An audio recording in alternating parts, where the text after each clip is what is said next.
We're live. It's Coding with Fire, and I'm EJ. And I'm Ian. And we're back. We took a little break. Yeah. We've been thinking a lot about the show, and sort of we've done 22 episodes so far, which is pretty crazy to me. And we're sort of thinking Yeah. about what it means to sort of encapsulate episodes into a season or some sort of structure. And so we wanted to go through tonight and sort of talk about what we've done on previous streams and then talk to you guys or sort of talk amongst ourselves about what we should focus on for next, like, quote unquote, season. So I think the first place to start, I guess, might be going through old notebooks or old screenshots or like some cool way of reminding ourselves what we did for the past 22 episodes. I don't know if you have any good ideas for that. Yeah. I think part of the reflection was looking at the collection that we have of just 40 notebooks that we've made Oh, thank along you the for way. doing that, by the way. Thank you for making this. Oh, of course. And just once you start bringing, you make a lot of stuff um, as you're going, but then once you bring it into a list like this, it kind of gives you a sense of what happened and context for these things. So I think one thing that'd be cool would be to go through that. The other thing, like, I don't know about you, but my desktop is like filled with screenshots. Yeah, And same. basically, since we started doing this, a lot of these are from stuff we've done on the stream. So, we've talked a little bit about how could we make that something that is more perusable or like helps us show what we do, right? Yeah. We could. I don't know if we want to go into Mozilla Hub's world tonight, if that's the move. Like we were playing around with that a little bit before the show, or we could just do it sort of old school, old fashioned, mid 2000 style, and just scroll through a folder in Quick Look or something. Oh, you're in there? I left it open from when you showed me earlier, Can you but do it? I Because just wanted to. can you just drag a I feel, screenshot in there? Because it's pretty cool. Like go put it on the screen in the other room. Maybe I'll join back in, and maybe this is cool. yeah, Because it's just a cool way to like arrange your screenshots spatially. yeah, you can like carry them. I don't know. I didn't like stick to the screen when I was playing with it, but I think there's some way to get it to be Yeah, there. there's like you. But If I think it. you don't want to do it, you don't. Huh? Oh, I don't know. If you can tell me how to do it, I'll do that. If you hold, yeah, I was doing that a lot too when I was like flinging them away.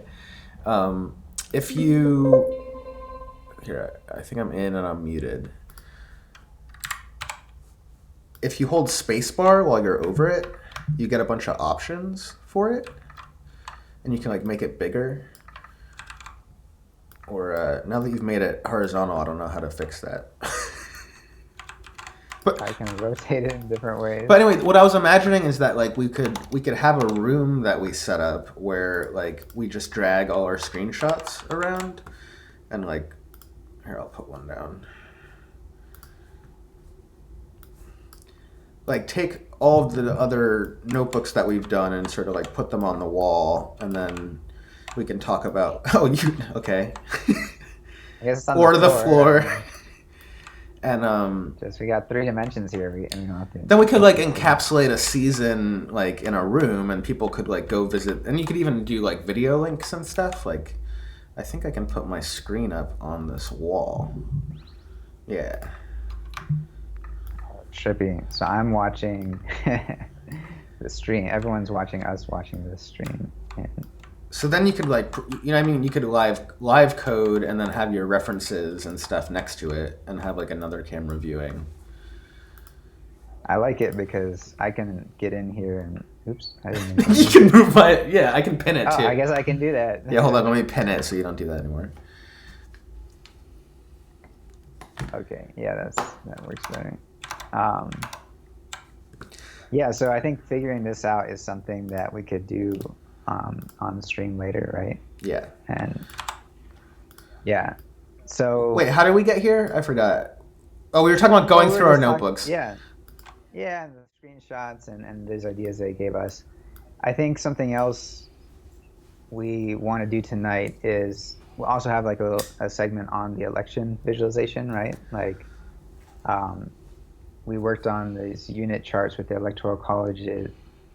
Well, I guess Um, it's yeah. So going well, through our notebooks, it seems like we have two major topics of notebooks that we made things about, yeah, and one is elections and one is COVID. So I guess it's like we have. I guess we have eight more episodes or 4 more weeks left in this like season. Theoretically, like the election's going to wrap up. It's going to be winter time.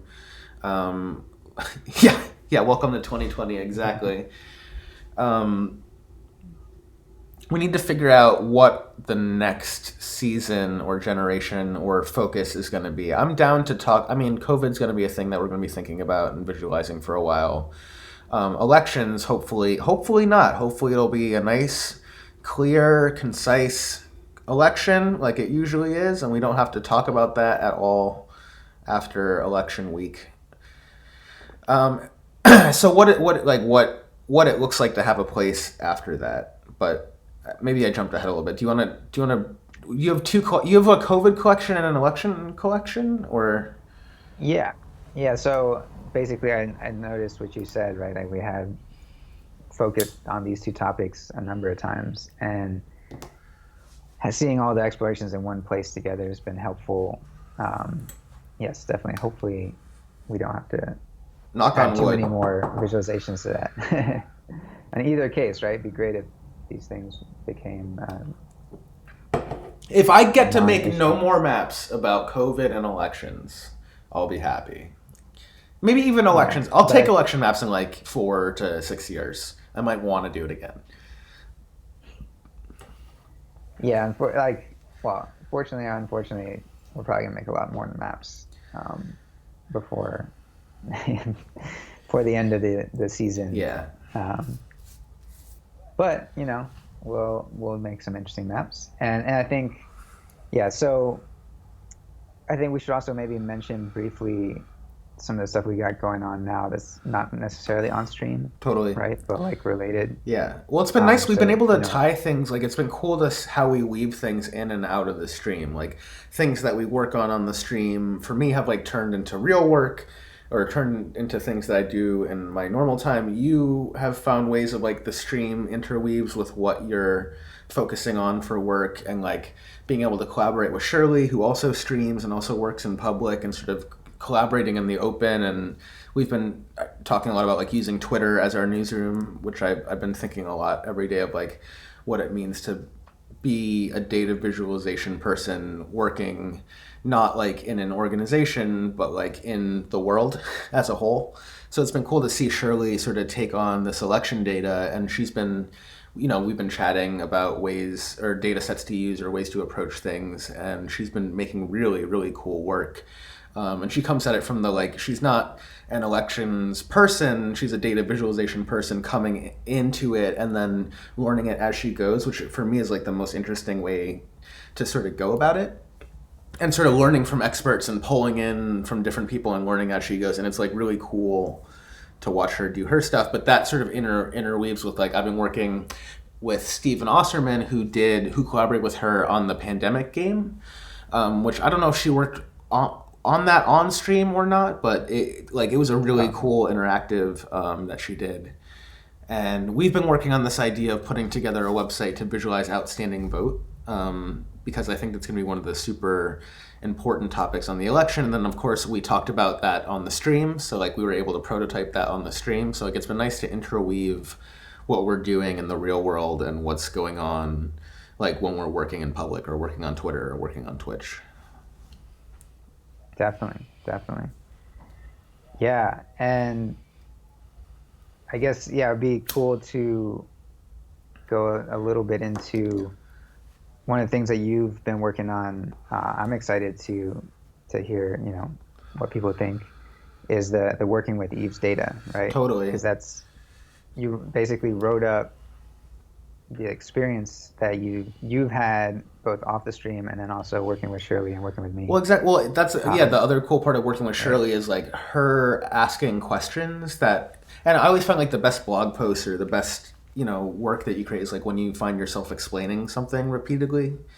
or you know what I mean, like capturing that. So I found myself like I've talked about a few things about elections a few different times, and then specifically Eves, like different problems with Eves. I've talked with a few people different times, but once Shirley brought it up, like I was like, all right, let me formalize my experience working with this data set, because like I said, it's like an open source, like the world is our newsroom, so it's like open sourcing how to approach this data set versus another data set.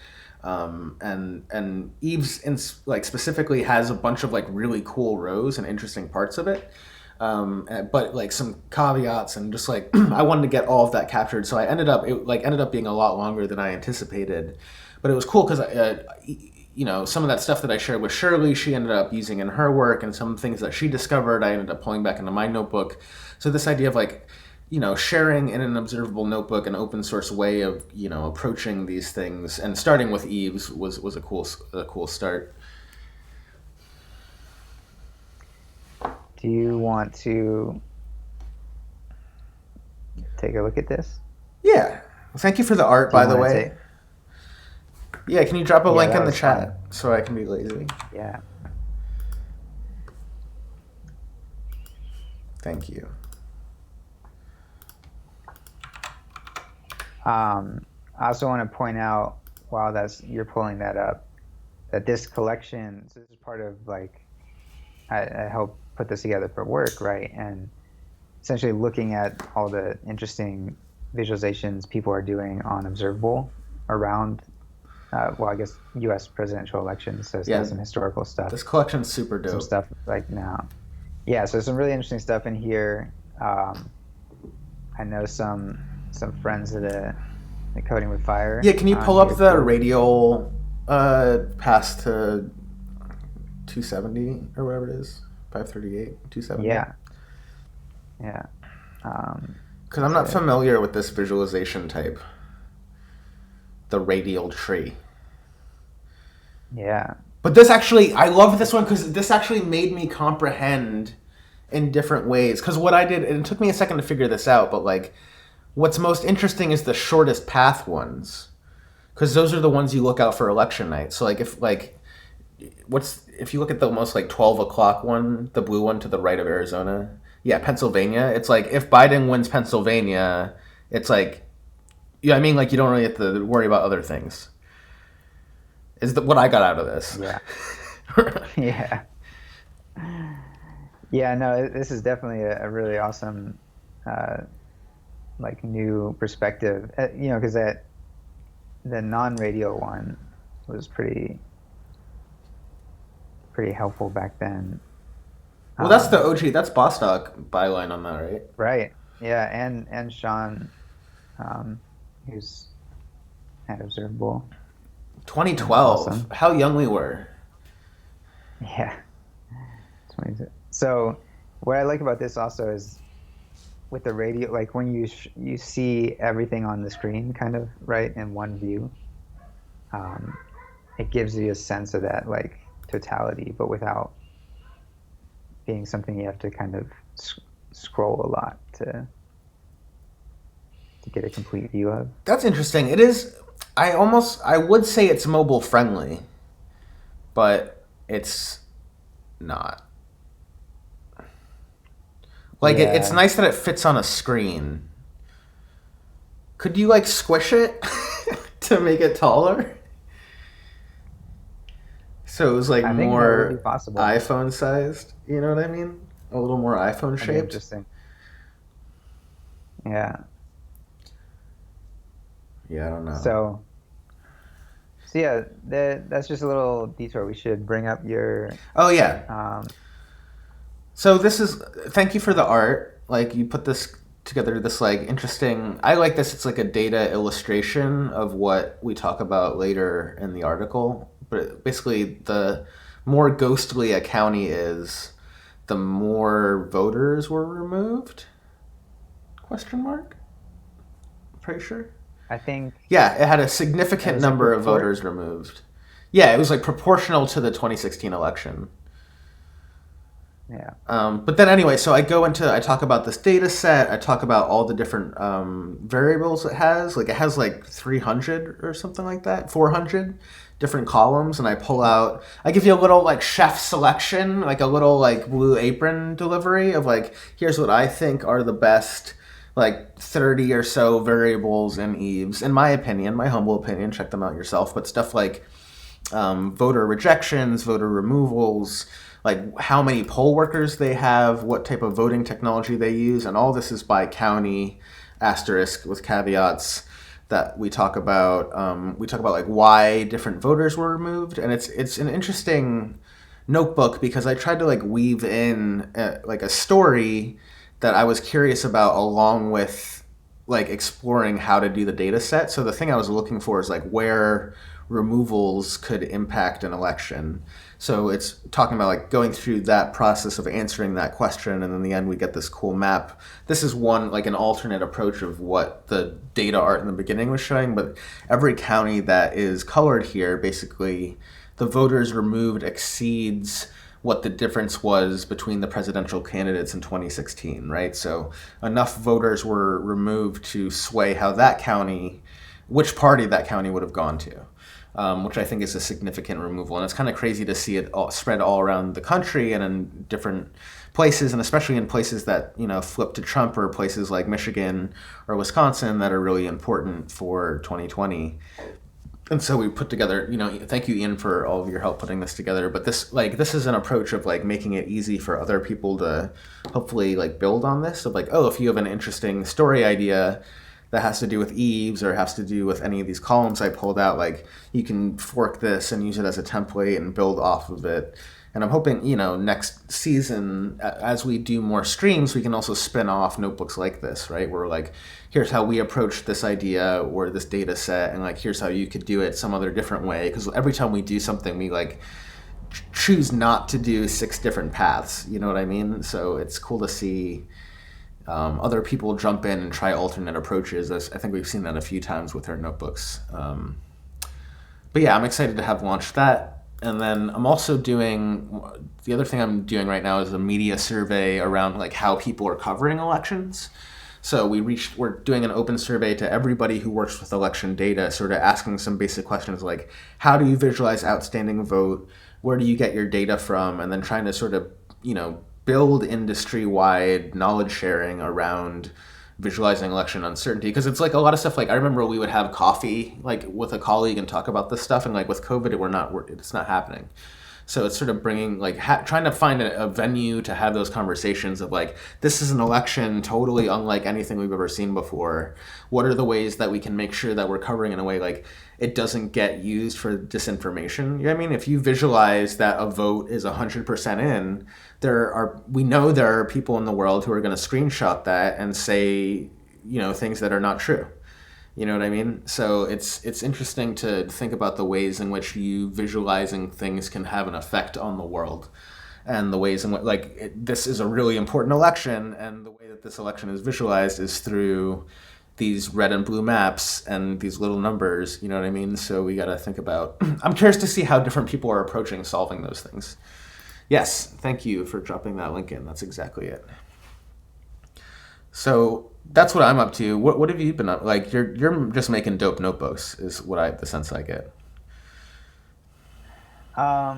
Thank you. I do enjoy making notebooks, and one of the ones I've been working on recently, and I didn't do this on stream, but it's sort of going deeper on a path that we went down, which was, well, you're on an election wave anyway, right? Yeah, no, not just the election part, but the unit chart part. I love fast cars and unit charts. I feel like what we did on stream was really compelling to, you know, get us a better sense of. Well, doesn't it feel good just to make circles rearrange, though? You know what I mean? Like it just feels like inherently good about it. I don't know why. Yeah. And letting people, I mean, my favorite visualization that sort of, I think, originally got me really excited about D3 was the Obama's budget that Sean Carter did, where it's like a forced layout of the budget. I mean, I should. Yeah, pull it up. It is very aesthetic. Um, yeah, this is also from 2012, Oh yeah, right? it grows. Look at And it. like when you do this, It just smashes it's together. like, I just love this. It's because you can kind of you get a sense, you get to keep it track of the things that don't change necessarily, right? As you like rearrange the ways that you're laying out some big complex space. So yeah, that is We do have there's lots of anyway. like old Sean Carter and Bostock New York Times pieces like in our DNA just floating around. Yeah, I like raised on those. Yeah, And yeah, it is. Yeah, we got like it's like when I don't know, like when you shout out like an old bar from another rapper. You know what I mean? yeah, Some could goats. call it recycling. Some call it reciting, but I call it recycling. Yeah, everything's a remix. Um, But anyway, you got some cool so unit charts yeah, rolling, huh? yeah, and what I was hoping to do. Um, so this is like Mm. replaying the 2016 election. So where'd you We get had an talked about election? Where'd you get data for over the course of an election? That's not easy to come by.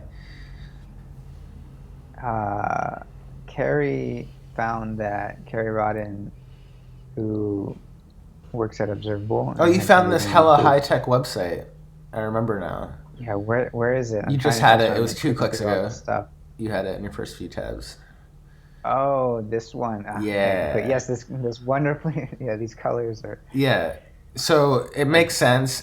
Blue is Trump and red is Clinton, just Yeah, so it's super intuitive. definitely. That's what exactly as you'd It's expect. what the user expects and understands. They just know it off the bat. Like, why use any different color? So no, Yeah. okay. So this is basically times of when different states were called, if I'm understanding correctly, Yeah. Yeah. and Exactly. what the And the electoral college was electoral. at that point. It's quite a yeah. Like the AP also has a list. I think I linked it somewhere in here. And yeah, AP's timings. But I had to basically manually copy from that table, Cool. and so the table was like nicer to work with than this. Jesus. So yeah, Cool. So you got there's that that. data via some weirdos, bunch of weirdos. Yeah, yeah. So one way or another, it's in there, and it's essentially like a simulation to design for this election is more important than even if that these weirdos got it exactly right or not, Oh yeah, right? because Like, theoretically you could hook this up to live data and visualize it in real time. Is your gist? yeah, yes, That's yeah, fun. and that I think, well, that makes brings up the point of like maybe the thing that we could play with later is right now the way that this is sorting is as it progresses, right? Like the states collect on each side. But you had brought up if you use like the political leaning so that the contentious ones are in the middle Yeah, and then you like color them as it goes, like that could be interesting. And so there's direct things that we could try, and then you can see if rearrange there's a them and better way of stuff. looking at it. Also, I Yeah, and want then to we just put. go I right just back want to to fill this dancing with again. transitions. The way this is set up right now. Yeah, there's that too, right? And like I feel like that's the kind of thing that's also cool to show people the process to, because I mean transitions are just really fun. Yeah. So, but I think we're gonna do this kind of stuff, digging into some code a little bit later, right? We're gonna start Yeah, this is with a little our teaser. You did a little teaser. We didn't yeah. even mean to. We'll come back to this later. All right, I have so many tabs. Where we Take us to the elections collection, please, sir. Please, sir. this this one is There you go. Do you have any other favorites in here? uh Shirley's one is cool. it is. It is. I didn't bring it up You as know a what I notebook loved? yet. If you Let's go do into her notebooks, she just has another notebook that's just like a bunch of awesome colors. And also, she's got these dope fonts going. How do we get cool fonts and colors in our things, Ian? it. Well, I mean, there's a lot of ways to get the colors in, and then the fonts. You brought in fonts. You Yeah, just I've do it as a brought in style fonts. tag, All right, but let's remember to do and more of that. yeah, Fonts I think you're 2021. absolutely right. But go to her Yeah, notebooks. Let's spy on Shirley's notebooks for a second. Nobody tell her. Look at her color palettes one. one of these color palettes. Check this shit out, bro. She's like She's getting just the right game hoarding. over She's just here. hoarding the Flago color palettes over here. Nice. So should we? Can we just take these, or I want to have a notebook like that? You know what I mean? How do I want this? You want some coding with fire palettes? Yeah, coated with fire palettes. That's fun. I like that a lot. Nice. But then we can, because that's part of what makes like it's a beautiful visualization, but like it's also the careful selection of the color palette, and we keep trusting Bostock, well-intentioned Bostock, or whoever makes the color palettes thereof, and that's great and all. But this is just like this plus the fonts is just like the extra mwah. That's what I think. Yeah.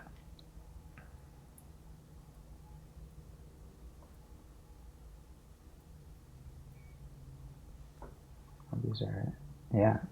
So, yeah. All right. What? Oh, yeah. Shout out to Blue Radon. I believe this Philip has a couple in here. That's sick. South Carolina absentee.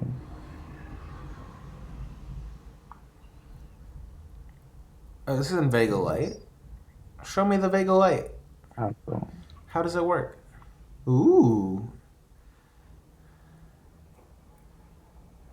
Nice. that's pretty dope. I didn't know you could do maps like that. It's got a dope tooltip too. Nice. So this is in-person palettes casted. So I guess this has like recent. This is fun. What's that county's name? Horry. Okay. So 27% turnout. Is that from the Florida State data set? Or from the... I think the data set was up here. It's SC from the votes, government. votes. Blah, from South Carolina. See, that's what's going to happen on election day, is that, like, we're going to get releases from, like, many states and counties are going to put the data on their website. So, like, we can do individual visualizations. My white whale for the month. If any of my viewers have access to AP, Edison, or Decision Desk HQ data and want to donate to my 501c3 nonprofit so we can do live election visualization, that'd be great. That's what I've been trying to make happen for like the past month. I'm pretty close at this moment. But yeah, like we have a bunch of ideas of things we could hook in live data to like if there's weird stuff that happens, if there's vote that hasn't been counted, like whatever happens during the election, we're prepared to make cool maps of it. Wow, that's wild. So Blue Radon saying that they're gonna do North Carolina and South Carolina live. Oh, that's sick. That sounds awesome. So we could like pull in if it's gonna be like this, basically. You could go check in what North Carolina is doing. Can we time lapse their notebook over time? Election. So like you can Ooh. like watch it play out. I guess it'll happen automatically in the history, right? Or maybe not because the data changes. I guess. Yeah, the versions. Depending if you're doing it like by updating, it looks like updating the file, like the file attachments. Yeah, will so that make a new one? Then you would have like versions, yeah, that's cool. you'd be able to use. But yeah, that'd be pretty wild. What else we gonna do? Yeah. So on my list it says builder. Do you want to make an Instagram? Should we look at? Oh right, we should go look at why I wanna. We should look at Shirley's Instagram thing since we're spying on Shirley. because it made me Oh want to have yeah. an Instagram too. I'm just inspired. Do you want to pull that up? Do you want to do the Na, Instagram na, thing? na, na, na, na, na, na, na. Yes. Give me 1 second. So Shirley has been working with, what is it called? Make My Vote Count Party, and she's been doing this data viz and observable, which we were just looking at. But then her final output is these Instagram posts where it's like data viz inside Instagram, which is not an output that I had ever really totally considered before. I use Instagram for photos, like an old person, like a boomer. You know what I mean? This is like a totally foreign new concept to me. Yeah, I love it. Um, so I want to do that. So I want to make a coding with Fire because we have all these screenshots. Speaking of which, of like cool stuff that we've done. Why don't we just take our screenshots, like our best screenshots, the best visuals of the things we make, put them on Instagram? Yeah, I mean maybe like think of it more as an output method. That's one thought because we've been thinking about like a place where our stuff can live theoretically, or a space to hang out or interact with people when the stream isn't happening. Yeah. And also, it's like I find when I look at my screenshots, there's often, a set of 5 or 6 or 7 or whatever of like that you can choose. Like, because I'm pretty much always in the habit of either taking a screenshot manually or now with Observable, like downloading the PNG Right. for that cell. So if you have that sequence, you kind of get to see how it unfolded, and it's like a sort of quick way to get a sense for what we do on the stream too. And one thing I would like actually is like a template to where you could get like a slice of each of the sequences as like the header image, kind of give you a taste of Mm. like, since they're always like, if you look at these, right, like if you just sliced a bunch of these together, Yeah, I remember you it'll did be that for consistent. It's the like the choropleth US. maps, right? For the Yeah, preview image. Chris Hemrick had made a nice sort of notebook that pulled together a bunch of public health maps, and they visualized various things in different ways. And it was, That sounds yeah, when I fun. made those slices. So can an observable notebook access Let's the see. history of another observable notebook, or only the same team?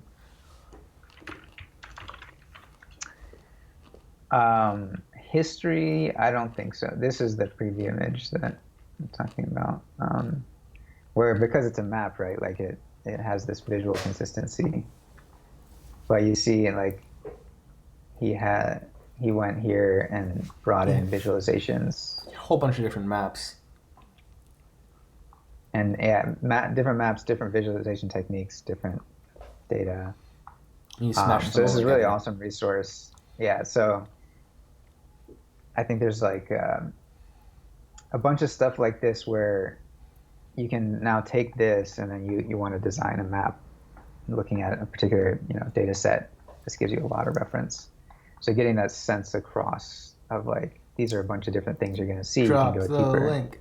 Drop the Link link. this one. Absolutely.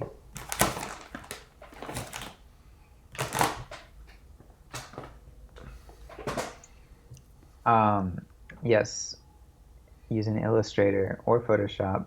Um,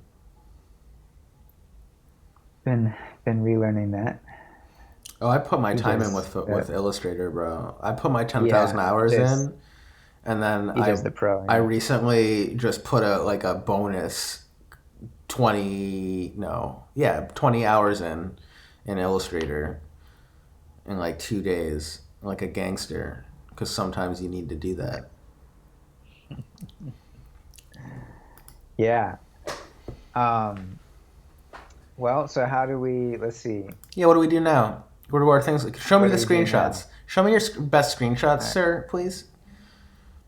Maybe I can make these even Let's bigger, collect them. and then Also, hey, I also made us an arena show you channel, this. which we could also use to organize images. We could have like a gradient of quality.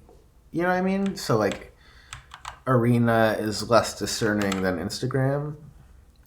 Does that make sense, or is that too many levels on the pathway up? I am going to say I just want to drop a bunch of images into our Dropbox folder Dropbox. and then use that to use that to be able to like either of us chop up and upload All right. you know, But I do have this arena screenshots. channel full of wonderful screenshots of things we've done. like this one.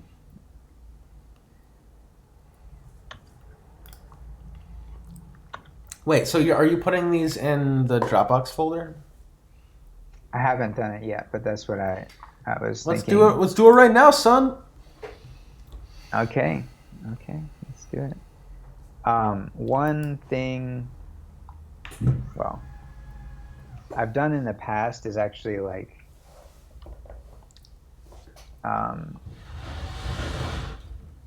make folder names as I go, but I think All we're right, just gonna you're right. collect- What's show us your process for screenshot organizing.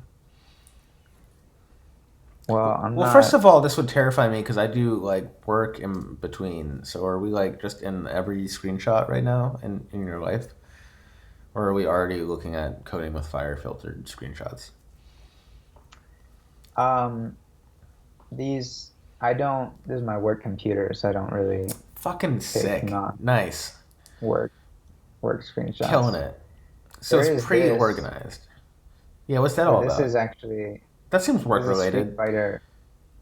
Yeah, it's work related. It's like the Street Fighter health bars for like the electoral college results. Nice.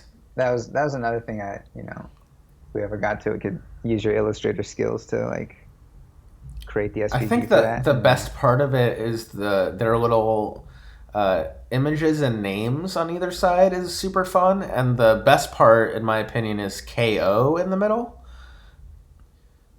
Like that's what it reaches. Yeah, because it's the inverse of the electoral college. Oh, it comes in. Yeah, I see what you're saying. Right, it's like because you're adding to the electoral college one, but in this you're taking away Their every time, health. like, Okay, that's a fun the way other to think person- about it's an when the election. other person gets That's it. so good. All right, so here's what you do. You give Trump his health is every state he won in 2016. Right? No. Yeah. Well, I mean, or you could just say it's 270, right? Because like you can go once one person goes below 270 once they've lost. So every one that Biden loses, that like every set of electoral votes that Trump wins, Biden will lose that much health. Right, that makes And sense. every time Biden wins, then Trump loses health, and whoever goes below 270 first would be KO'd. So yeah, So that can be our Very cynical election visualizer for later. yeah, we'll get to that. This is fun. Yeah. What other screenshots you have? These are all those unit chart visualizations. Yeah, these are a bunch of unit charts gone wrong, it feels like. Some of these definitely are that. This method of It's just selecting a dark lot of background. images is like truly gives me alarm. It makes my skin crawl. Make Why it is that? hit the tile one. First of all, this mode. I hate this mode. Go to the what do you even call it? Columns. Go to columns. Columns? Yeah. This one? No. Or this one? Yeah, that one. Columns. Hang on, I need to bring this back. I already had those selected, so. Alright, so Yeah. this one? Woo! Why this one? Because you can see so many. I guess this makes sense. And then you just hold shift and down arrow to do what you were doing before. Like a god. Yeah. Yeah, so these 30. Yeah! Woo! Now we're talking. Alright, so those are in the Dropbox folder? Well, so theoretically I can Yeah, access but I them? think You hate I'm this? already gonna do this. I'm gonna make a folder in here election 2020, and then put all these in there You named this because folder screens like a psychopath. that is what my system currently. You didn't have time for HOTS? What? Screenshots. They're screenshots. They're not screens, Ian.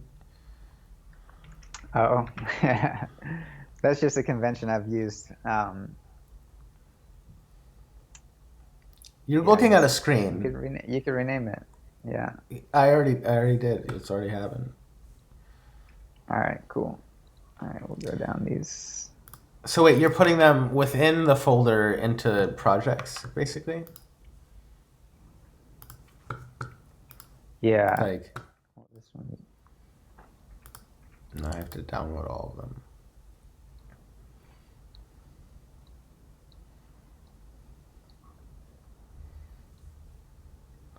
Yeah. And what I hope. Less organizing, that- more showing us screenshots. Show me some cool, weird shit, bro. Well, this was trying to sort. Well, it's mixed in with some other stuff. Oh yeah, you have a weird like endoscopy reading. This was something that I played with off stream, but based on our Ooh. streamed, like the visualization, all of this we had set up, and so then I was trying to switch what the I guess the y-axis or the x-axis represented, sort them Is by it still in a population force type. layout? Is that Kind why of, they're... yeah. It's just targeting like where the y-axis is population density. It's a wild chart, bro. Yeah. So yeah, we have a number of COVID related things. All right. What other? What's that? There's a bunch of smoke. What's the sandcastle one? Oh, sandcat. I found You're just like you're just Google into image search of sandcastles. sandcastles because there's a sense I've thought about trying to explain observable sandbox, like how you're building. Mm. You're like kind of making DOM objects for the browser, but it's a sandbox environment, not like raw browser. Anyway, I haven't really finished that. Now that explains why you have pictures of sandcastles, though. It does, yeah. Okay, there's What some are those? crazy. These are Oh, this from the CCRB these data? are the force. Yeah. CCRB. The Community Control Review Board, right? The NYPD complaints, I believe, is what this is. Yeah, because you Yeah, put little precincts yeah. in them, little P's for precincts. Yeah, so I make a CCRB folder. So this goes up to what? No, not that. This level of organization makes bad television. Keep on scrolling. Okay, fine. Can I at least keep Yeah, you these? can at least keep these, but we don't like it. What else do you have? Oh, this is how good of a show we have. Some cool charts about that. This is. All right, I must have been really smacked the night that we did the 3D extrusion thing. Not this one. I Yeah, that was remember pretty that fun. one. The one with Paul, I remember. But wait, scroll up because like we did 2 screenshots total of it, and it's like some of the craziest shit we've done. That like Topo JSON extrusion stuff. Where is that? Like legit, you took 2 photos of it. Yeah, this one, these. Yeah, we like got so bored with it. It's like so cool and crazy, and we just got so bored with it immediately. Like neither of us wanted to ever think or talk about or like think of a next thing to do about it at all. Yeah. We're just like, all right, yeah, cool. We can make vector objects 3D. Fucking whoop de doo. What else? On to the next Yeah. thing. You know what I think it is that we don't have a place to put the 3D things. All right, that's valid. So if we had now we're talking about making a space for it. We Yeah. can use that Can you Mozilla, the put hub thing. can you put that C into Mozilla Hubs or what? Yeah, that's a good question. I don't know. What is that notebook called? We could try to find out. Yeah, what's Hmm? this note? I'm gonna try. Is this in Coding with Fire? You think? Yeah, it's in the stream, like in that list All right, I'm on the gonna try stream. and find it in our notebooks.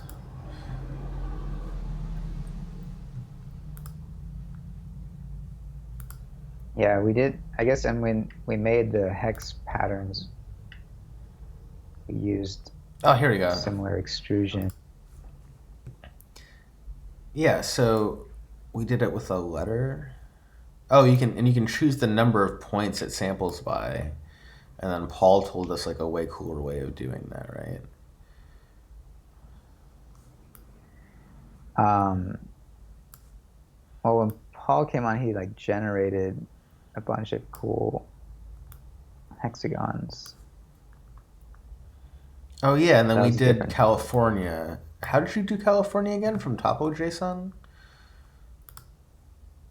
Yeah, because this is Topo JSON. Then you just make it Yeah, 3D rendered somehow it to via a magic, path. upside down. Yeah, Thanks for rendered that. it to a SVG path, and then used the same function. There was like a function we got that gave you a list of points, which you could then make into a 3D And then path. I made this beautiful California glamour shot. Yeah, I'm really This like I was like feel like there's a whole our 3D like era. That's when I just gotten Cinema 4D in the iMac, and like we're like, yeah. what 3D things can we do? Well, I have a dream in the future of like being able to do Blender and or maybe one of Mm. these other, but I think Blender because I have some experience with it and it's got an interesting scripting approach, but like basically using really sweet materials to render visualizations feels like a Ooh, that sounds fun. untapped like Also, like fun, yeah, spatializing, right? source We've of fun. we've talked about Yeah, that a lot. One, you could also this could be a unit chart that you were looking at right now, right? it could be. Yeah, it could be like little electoral college votes, I guess. Yeah, in some futuristic Um, country. yeah, yeah. So that, yeah, maybe we'll have a 3D collection or like a 3D season at one point where we escape the second dimension. So these are all cool Some fan made. Ooh, yeah, Yeah, because we more. hooked up. Oh yeah, that's right. We hooked up. So Paul had made the sweet generator with all the parameters that you could tweak, and then we hooked those up to Firebase so that anybody could tweak We them. did And so what you come back now? to. I'm pretty sure we did that. Is that an? Oh yeah, I'm pretty sure Graphene this Moire is. Firebase. Yeah, Oh, sick. So wait, yeah. anybody can control this? I'm gonna put it in the chat and see what happens.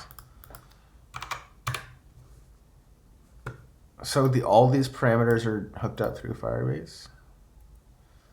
That's why it's so fucking slow. Is that why? Just kidding. Sorry. Uh, I don't remember why it's slow, but it might be drawing too many things. Okay, so Blue Radon had an idea for a cool 3D visualization about age and early voter turnout over time. No idea how to go about creating it. Use Microsoft Sandance, explore some 3D visualizations. Interesting. Yeah, I mean, we could. There's going the 3JS way. Um, I haven't heard of Microsoft Sandance actually. I'm curious. Microsoft Sandance? Who? What kind of name? Is it? It might actually be Who's that? a very descriptive. Who that guy? I don't know. Who's he?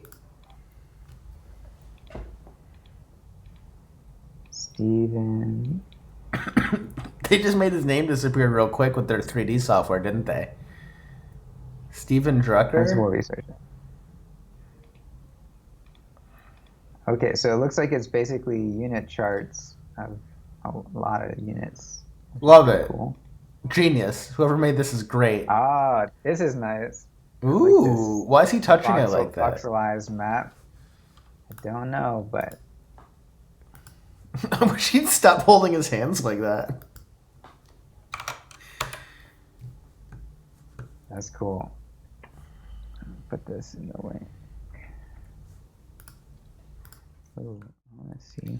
Oh, sick. Okay, so make it do the 3D shit. Do I have to hold my hands like that at it?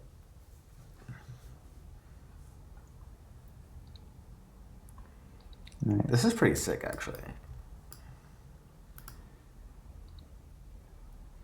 Okay, Ooh. wait, so what am I looking at again?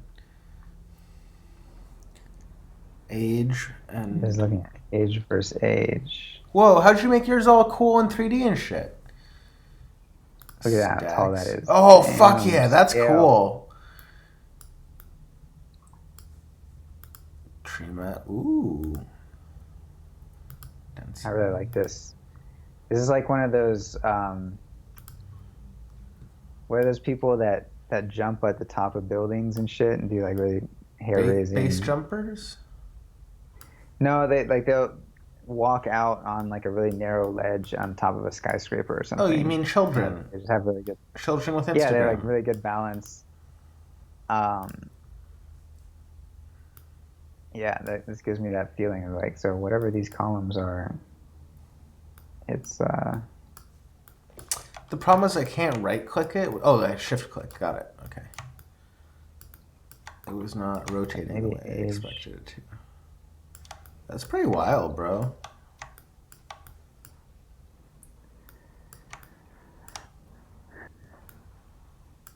Yeah. Oh, you got down in there. Yeah, I'm in the trenches of ballot returns. See, this would be my movie. Hold on, I'm gonna play it. Can I play it by zooming? Oh god. Whoa, I made all the colors go away. How'd that happen? Like, you like go through the city of ballot returns.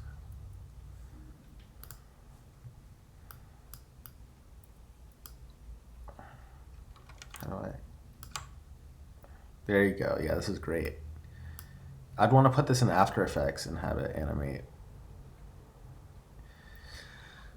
I want to do more movies. That's the other reason I want to do an Instagram. I think more movies would be like more movie outputs of the data visualizations that we do, because like it's cool not shit. it's not a natural output of observable. We found a really cool workflow for it, but this is like I'm creating more. this makes me want to make a movie of it. What are you saying? You're making more screenshots while we're supposed to be going through our screenshots? Making more screenshots when it's supposed to be going through. And all right, let's go back to the screenshots folder, sir, please. Yeah. All right, so this shit's I wild. Scrolled around a little bit. Yeah, like we were doing stuff with counties and position. This was like when we were first trying to learn how to force direct them based on their population. Yeah, you can see it start to come together. That's kind of cool. Yeah, this is like exactly the kind of thing I want as a sequence on Instagram, right? Like it wouldn't be all of these. And this hairy one was like, it was the first time I guess we tried this probably, where it's like how much the county was moved, displaced by the. Well, I think somebody in the chat asked us to do, like, that was a request, I'm pretty sure. Yes, that's true. I wish we could remember who requested it, but it was somebody cool for sure. Here, this was dot density exploration. That was pretty interesting. Oh, and you made your dots too big in the beginning? Is that? Yeah. This dot density shit is cool too. Yeah. Can we have more there? Yeah. All right, I'm just spitballing. Bring me back to a dot density in Florida or whatever you're looking at like 5 screenshots ago. Yeah. Yeah. So like it's kind of weird that they're like randomly placed throughout the county. Like couldn't you like make them have gravity and like fall to the bottom of the county and stack on top of one another? That's pretty trippy. And could they all be in the same force layout where they know what state they're supposed to be contained within? and fall to the bottom of So it? they're actually here's a simpler. If we just fill it row by row, where it does the intersection check, because it's doing an intersection check when it generates them randomly. Okay. But if we just start from the bottom and fill it up row by row, you wouldn't need a simulation, but you'd still get this Oh, effect that that's you're talking fun. about. Can you do every other pixel when you fill it up row by row? Yeah, probably. All right, I mean, cool. you would have some parameters of like how much spacing you want, X and Y, and all that good stuff. All right, somebody go do that. Nice. Yeah, That sounds maybe it will fun. be. Ooh, fractal. This was this was a fun time playing with a radial force layout prototype, and then messing with the. I took. It's really just Nadia Bremer's color. Like it was, she had a cluster force layout example, and I Oh, yeah, yeah. changed the forces to like see what this one would do, and then I think I changed. The overlapping makes it look interesting, I think. It reminds me of like when you do canvas. A really cool technique when I was doing generative art is doing canvas with force layout where you don't clear the buffer. You know what I mean? And then you get like it draws Yeah, interesting yeah. naturalistic things, like similar to like the way a painter like it goes in everything goes in one direction or another direction. Yeah, yeah, It's exactly that kind of vibe. funny. Yeah, funny you should say that. That's like Is that what's next? that. Well, that was what. Yeah, exactly what I wanted to see in this. There's a notebook like the deconstructing the force layout where that's the whole idea is that you record what the force layout positions are over time, and then you play those back on canvas with that trick, like where you don't erase it fully, um, or by doing things like that stroke, the white stroke on the circles, um, messing with that. So this was fun. And interspersed is from our stream, trying to figure out how to make stuff like that. That's Right? fun. Oh That yeah, was a because I whole. got. I guess I. The original inspiration is in that notebook where we did the graphene thing. This is like not sorted by date, I don't think, which is Well, it's because it's like got confusing. weird numbers.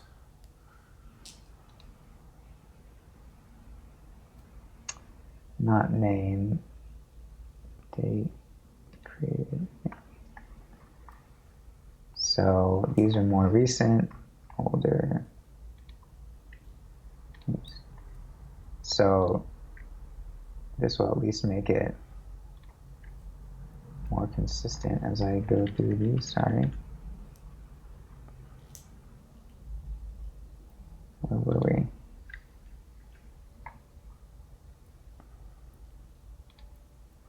Oh, that's sick. Open that in quick look. Go back to that thing. I want to see that again. The like, Which, yeah, this one? yeah. This was Mutari's interpretation of that same deconstructed thing. So instead of using Canvas to draw it, um, he uses a library called ZDog to like draw it in 3D. So the positions How do I? every What do I time search step. for that? Um, Force deconstructed. I think I forgot what he called it, but so he imported the deconstructed data from the notebook where I did that, and then he rendered it with this sweet technique. This is super Force sick. graph trails. Yeah, yeah, it's really nice. We're gonna hopefully, in this next season, we're gonna have Mutari on, hopefully, He's to gonna talk be a about. guest. Is that He does true? he does a lot. Yeah, yeah. I think um, if everything works out, that we can make that happen. So it's gonna be really cool to talk to him about how he makes this stuff. Yeah, this is dope. Yeah. Yeah. Except I hate the problem with all these Web 3D viewers is that none of them behave the way I expect a 3D application to behave, which is like on right click I can pan and move around, and on left click you do this like panny shit, and like the other one I hold down shift and it worked, but like what the This is why I don't like. This is why 3D things suck on the web. No jokes. It's like not consistent in how you're supposed to use it. I'm angry. I got heated just now. Yeah. No, I mean, it's that's one thing I wonder about, and I haven't really looked into, is like more or less standard ways. Because if you want to do camera tracking, right? Like that's something you're definitely gonna want to do if you're making 3D scenes. Mapbox does it pretty nicely. Like they have a Yes. thing where you can like Mapbox does it great. fly to different. Yeah, yeah. So I think that's an example of done well. Of course, theirs is very map focused, so it's like keeping you on the ground. Like there's a certain angle and like distance that you're gonna stay at, right? Right. When we're looking at, I like scrolled somewhere. Wait, no. What were you just on? All this fire, the smoke stuff. Maybe. Don't show that. This is. Scroll to something else. I guess I lied about the. That's work related. It was actually, yeah. You got a bunch of all wildfire the smoke. stuff. Yeah, there was a. Can you open it? Hit different. spacebar while you scroll. I'm getting lost again. Over here. Can I also make these a little bigger or something? Yeah, exactly. Blue Radon's asking me if these are in the Coding with Fire collection. I think some of them are, and some of them are just in Ian's notebooks. It's like split. These I don't know. I basically have a wildfire notebook. I don't think I did those on stream, did I? Or maybe we did some of it. It's hard to tell when you're streaming and when you're not streaming, man. It's just all a blur. It is. So there's this historical fire. Oh, it's because I took a vacation. I remember now. I went to the woods, and when I came back, you had made 1 million fire maps. If I recall correctly. The world was, or California was on fire, smoke everywhere, and no pun intended. Yeah. So I have this air quality collection. So I did this all offline, or I guess on my observable. So there's that, and yeah, hopefully, so I might lose power. I mean, they said that starting at 8 p.m. my time, they may start shutting off power for. So we got 2 hours left. County. Yeah, so I mean, it's the scheduled end of the show. Dude, we'll see if it goes a little early. Then we'll just blame it on PG&E. Or it's Con Ed out there, or PG&E. Yeah. No. I don't remember. Oops, that's where I was. That's cool. Yeah, bring us back. Where did that stuff go? Bro, you just flagging us around these screenshots. This is a whirlwind screenshot tour. Breakneck. Oh yeah, when we made ourselves into cartoons. That was great. I was using Adobe Character Animator, which you were adamant was good. It is good. It was absolutely awesome. Yeah, it's fun. Your Twitter broke? Oh, that's me and you. Yeah, these are our cartoon. We need to. How come we didn't use those for our Twitter card? Put those in the. Can you put those in the fucking Dropbox, bro? Are they not? Let me. Are they? Have they been in here the whole time? I just didn't. Like the PNGs transparent.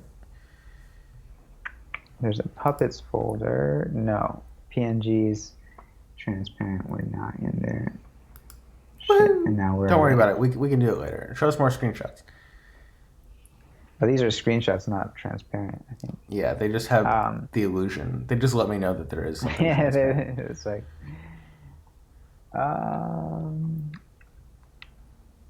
I've been making, this is off stream too, still trying to figure this out, Hit but that like space bar, trying to, son. oh yeah. Woo! These are like the D3 is using the similar, techniques that we keep going for, which is positioning force layout We love circles. unit Each of the charts. circles is, Here's what we love on Coding with yeah, Fire. We love circles. We it's, love unit charts. We love force layouts. That's like you that's don't our like, salt. That's kind of our salt, acid, and heat. If I had to yeah, say. yeah.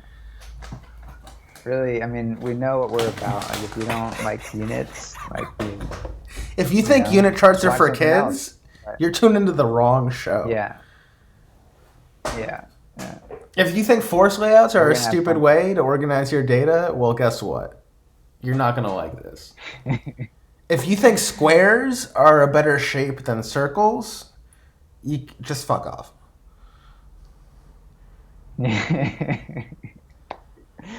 That's yeah. I mean, we do circles in this house. We So eat circles in this house.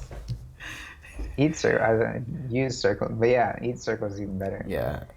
This, I mean, I All right. So I you went did some squares at squares. some I mean, point. it's fine. You know. We all it happens to all of I us. should just change the squares to circles, honestly, and it would probably be that much more fun. But I did have fun along the way, Yeah, this is good stuff. messing with squares. I like this. Those are parallelograms. Yeah, and like labels overwhelming it. Oh, you're mapping out all the D3 modules, basically? Yeah, it's like the API in the process of making the version 6 release. Phil made like a machine generated README that's like all the documentation that you would go to each of these modules and see like their functions and what they do in like a JSON format. So I can actually there's like 1,100 methods, and they have So wait, you know how like nested. how complicated they are by how long their explanation is? You could probably do something like that. Oh, that's what you did. Yeah. It's by like how many lines they are is what it is now. Well, in this one, it's just how many methods. Oh.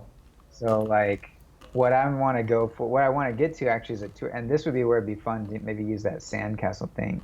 I should actually, that would be a good, because I have a notebook that has this like as a JSON and working on making it put it out there. But I want a tour of the API, right? So there, if you had a space that you could like fly through and be like, okay, like all this is like the green stuff here is like the selection, the DOM stuff of D3, but like all the other stuff is other kinds of Ian, things. make So, it like, into you a wanna be floor like, plan.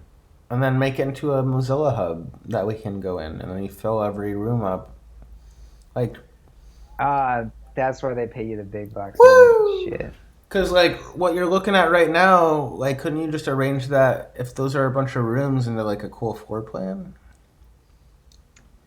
That would be so sick. So I think what I'm gonna do is go on Zillow and find like crazy mansions or like Oh, now you're talking. like houses, and like recreate the floor plan with these. Be I like it. like, Mike, I live in a house that you created in so many ways. It's the shape, Yeah. it's in the shape of and sponsored by the money earned through your beautiful creation. Absolutely, absolutely. That's brilliant. I needed that. That's like I needed like a. But how do you next get step. there's a like a error in my thinking, which is like, how do you get a screenshot for like D3 interpolate or D3 ease? Like, how do you fill a room up with an example of D3 fetch? I guess. Well, the thing is that like a lot of these point to notebooks, and then like those notebooks will have like their preview cell or like something. So not all of them, not every method has examples. And one of the cool things is in the current work in progress notebook, this is like you can actually use it to go and figure out where in the API do you need more examples or need to document them. Because you can have interactive, they're pretty nice to have the interactive ones for every single method. Yeah. So anyway, this was smoke, air quality visualization. More of that. Yeah, Oh Horizontal yeah, California. My little this one horizontal was baby. cool. Yeah, and this was like such a chain of like riffing on like our stream and the observable stream and Maya Gans, who's watching both streams, like Shoutouts. forked a more, yeah, like a more intro example that Anjana and I did on observable stream, and then like we came and went and made tried to make the Voronoi thing, and then she took that and like filled it in and made it look like this, and then we took it and turned it 90 degrees. And It looks it so looks, cool. yeah. Like, is it? Where did this color? This is just a standard Yeah. color scheme too. Yes. Yeah, I think that's what like Purple Air uses. That's the purple hair. It's like the Oh, I same see. finish. It's just that it looks so artistic. I don't like it. That's a question worth answering. Is like, what makes this look so I think fucking good? it also interpolates the Purple Air scheme, I think though. So like Purple Air has, they might do it too. I mean, I should just bring it up real quick. Um,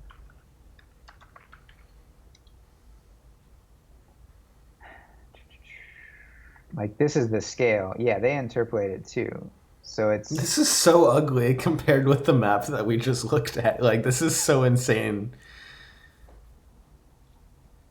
How come Purple didn't pay yeah. Maya $1 million? How come we don't live in a I don't know, world where like Maya didn't make that and Purple is like, oh, that's smart. Here's $1 million. We'll just use that. I know. I know. Well, what actually, my sister took this image. I sent it to her, and she's putting together like basically a like clothing charity like fundraising thing. Oh, right. I So want she skateboards. put some words. Yeah, that's yeah. Originally, it was like this should be on a skateboard, right? Yeah. And she had messed around with this site that lets you like set up a campaign and like donate the proceeds to like different charities. And so there's a like one that's for firefighters and their families in California. That's perfect. And so we're gonna try to like you can get like a sweatshirt and shirt and stuff like that. So hopefully that'll be ready pretty soon. I'll share it with people because yeah, the fires have been pretty bad. There's like a crazy fire watch now. Hopefully they don't have to fight that much more tonight. So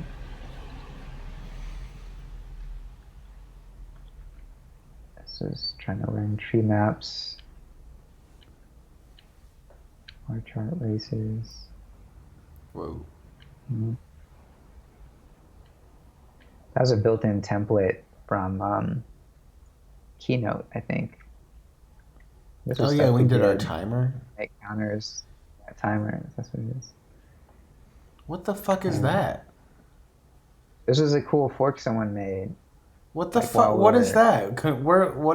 What are you, it does like a spiral thing as it goes. what are you talking Um, about? yeah, I have no memory of that. that, yeah. It was late into the night. I think that um, we did that one.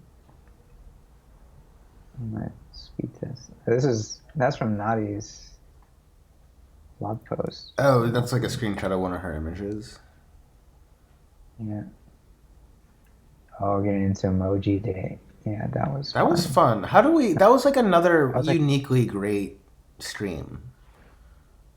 Like, yeah, it's like sushi. It's the sushi of coding with fire shows because like all we did was like take a simple ingredient and like slice it and just give it back, and people thoroughly enjoyed it. yeah. I thoroughly enjoyed it. It was like It was fun to do. It's still fun to see again. that kind of reminds me. I mean, speaking of sushi, like not metaphorically, like my roommate, when I first moved to California, he had decided to become a sushi chef, and to do that, he was like, well, I'm just gonna buy a bunch of like sushi grade fish and practice cutting it. So like you have to eat it. And I was like, okay. You're like, great plan. Is this the dude And who so I feel you like took us this is to like in Walnut that. Like it's Creek? really, Huh? Is This this was, yeah, when I was living up in no? But El Cerrito. didn't we get food from him one time? Or is that a Yeah, different yeah. person? I think. No, that's my friend Lincoln. That's Yeah, amazing. and he worked. He ended up then he got a job and worked at various sushi restaurants and like climbed sort of The sushi the ladder? restaurant quality ladder, I guess, right? It's like the better chefs, the better you can learn from them, the better stuff you can do. Totally. Um, but but I think when you made this metaphor, like it really, the coding equivalent of that was what it was. Because like you get to basically sample it as you're making it and you just like tastes good and Right. it's fun. And Yeah, yeah, yeah. then you're really full, your hard drive's getting full of screenshots and you You're need like, oh to yeah, this is fun. organize them. Yeah, I like this. Oh, that's Yeah, this was cool. some interspersed trippy. Yeah, where's that? What's the Donde está? There's like an image filter. I think I have some more screens we'll get to. These are various. It was, I don't know. I probably have a notebook. This one's cool too. Actually, so something filled it. I was trying to mess with contours. Um, what's the image contour? Um,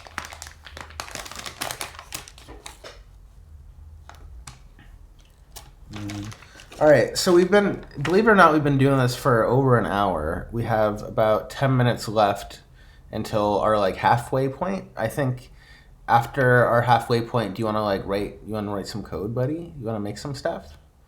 How do you feel about that? yeah, I think that's a great call. Like yeah, we definitely looked at a lot of cool stuff. What do you And I want to think, code? you know, well, I still, like I brought up earlier, I Oh, the think unit like this charts. is somewhere, That's yeah, right, it's you like in a teased good it. place to like to play with, right? And well, for one, we're using squares as part of this, so we can Shit, yeah, we're gonna always need to go fix that. circle, Well, right? no, but Or I did my we can, innovation of the state abbreviations, which I'm quite proud of. I agree. Should they be the Yes, and abbreviations in circles? what if in circles? Yes! Yes. Yeah, I love it!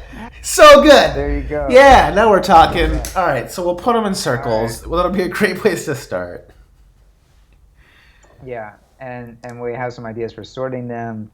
And I these are currently not in force layout. So like what's Oh, we're gonna need to I fix actually that. have a bunch of the code for this one, but then I embedded our force layout one. So then it was like, I mean, because at this point I don't know if this notebook how it's going to be read, like if it's more of a tutorial kind of is the goal. Word. But right now, oh yeah, we still have the leanings here, so we can get into that.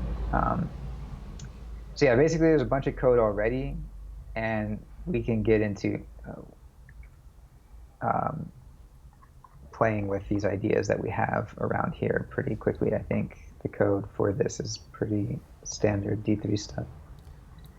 Dope. So yeah, So you want to let's we'll do take a that. little like 9 minute break. We'll be back at 9:30 my time. I guess that's 6:30 your time.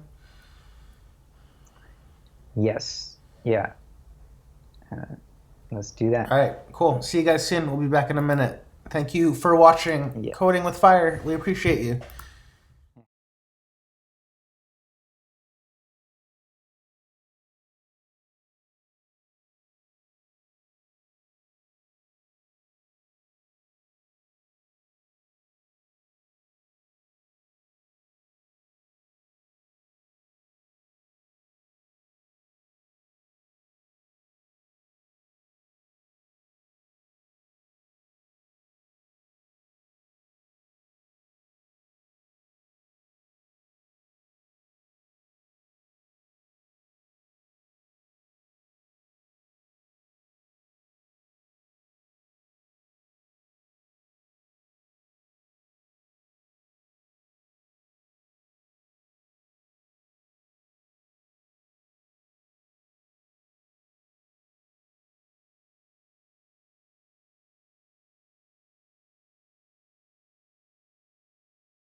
And we're back. We're alive. It's Coding with Fire. I'm EJ.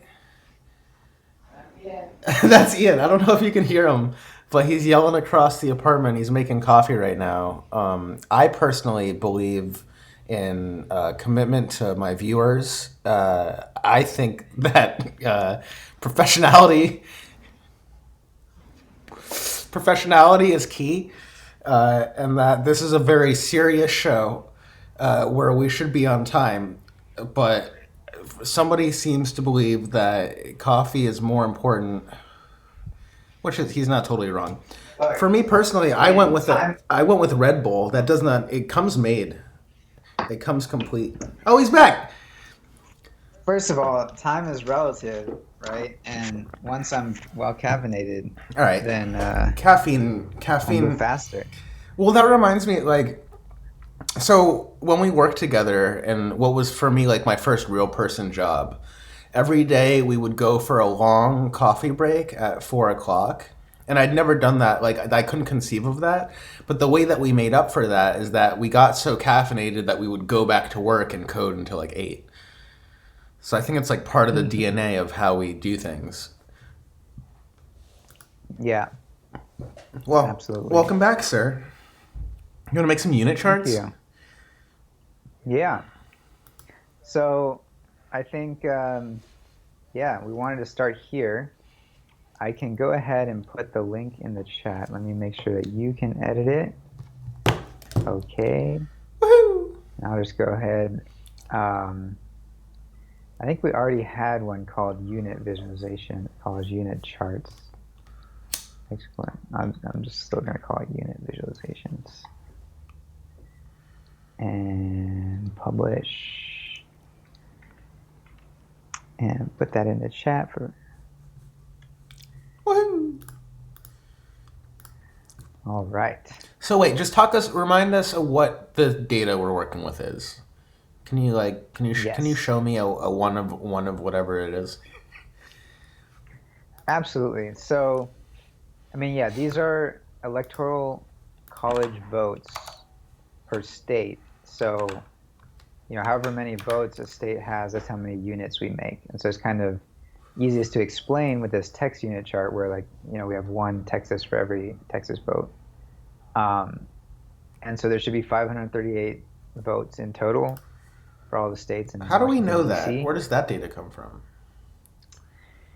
So yeah, this notebook has down here somewhere documenting where it gets its stuff from, states. Blue Radon likes States the come. one with the state abbreviations, and I have to say I do too. Whoever made that is smart. Yeah. Okay, so we combine several data sources from electoral votes. So there's 538 forecasts. But the electoral votes is not a forecast. It's just like a list of how many votes each state gets. So we get that from 538. I think we had the previous results from the MIT data set that you showed us. Oh, nice. Right. And so that has the electoral college votes in each state. Then there's a cartogram notebook that Aaron Williams. All right, I'm sort of made. sorry I asked. So it's a whole bunch of different stuff from a bunch of different places. Yeah. And then, but here's the one that we do want to talk about for a brief second is the leanings by state. So this is 538's prediction of like how each state is skewing, like one way or another. This is super important. And yeah, like basically if they have a model for these predictions, however good that is, but like there's still a sense that there's pretty widely accepted things. Well, it's a great representation of what polling is looking like right now, right? It's like basically a good meta indicator of how each candidate is polling within each state, basically. How valid and useful polls are for predicting elections is a whole other topic, but it sure does show how they're polling. And this it actually has data from 2018 as well as 2020. Sick. So things have changed, Well, of does it course. do So we activity. have 20? Because when we pulled it in originally, there wasn't 2020 data, so we had to use 2018. That's right. Yeah, I had to go in and fix it because they updated. We're like pulling it from their GitHub, raw GitHub master, basically. So if they update it, the data will change here, and so it broke the visualization. Gangster. It used to be you accessed it like this. Now you do 2020 or 2018. Um, so we want to. I think leanings by state is what I'm going to want to remember because if I go back to the top here, I can show how we visualize these. Like Yeah, they're how are actually they all very arranged? similar code wise. Yeah, and so talking about how they're arranged is like a key component, right? Like it's basically is once you leave this format, which is just a single rectangle, and get to these little squares, like how do you place those squares? And so what I do want to show is that there's basically like some math for X and Y, but the data we pass in is sort of generated to be laid out in this way. So that's where like the rendering code is just gonna sort of call these math functions, but So it makes this is always the stuff I can't wrap my head around. It just makes rows and columns based on your data. yeah, basically you could think about it going, actually I make it go down the list, I think. So like it just places a square, a square, a square until it hits oh, there's like the sixth row, then start at the top again and keep going to the right. And so basically they're sorted first to Democrat, like the ones that have been committed to Democrat as biggest to smallest vote counts for states. And then there's the unknown ones, and then there's the Republican committed, right? And then this changes as you know the result. But what we're talking about is reorganizing where the states fall, because in this one, the code is all very Well, yeah, similar. once you see the Everything. abbreviations, like for me, it was a question of like, now that you can see like what's in the middle, I can zoom in a little bit so you can get a better look at what that is. It's like in the middle is like Arizona, Michigan, New Hampshire, Pennsylvania, which is not like totally Wisconsin, not exactly what I would think are our current battleground states. Doesn't really represent my reality, I don't think. Right. So I was wondering, It's just sort of sorted purely by numbers, so it's not. yeah, like Yeah. what makes it close? Like right now, Pennsylvania and North Dakota are like what are breaking the middle line. This is like what 538 does so well with their the snake visualization, where they sort the snake. There's a bunch of cool essays about how smart it is. That's nice. They sort the snake by like the thing in the middle is the thing that is like most potentially going to decide the election. So they have Colorado in the middle in this example. I don't know where it is right now. If I can just pull up. Yeah, it's on this page. It's a cool design. What Here if it we end is. up having our circles, the stroke be colored by the um, that color scale, like the battleground color scale, I guess. The leanings, right? That's what we have. Yeah, exactly. But we can literally And use their exact same data that they're using to generate this chart, right? Because they open sourced it. Like that's what we're going to use yeah, I for mean, and ours. I think that's what we are using, Oh, and that's that's that's what's what in the there right change is, now. right? Because that's what we colored these by, also. Like, so we already have. I think there's a lean, leanings color. Yeah, this color. Yeah, so we can already get this color of a state by its value. Like we just pass the function in. Um, so we can color these. We can use the leaning basically.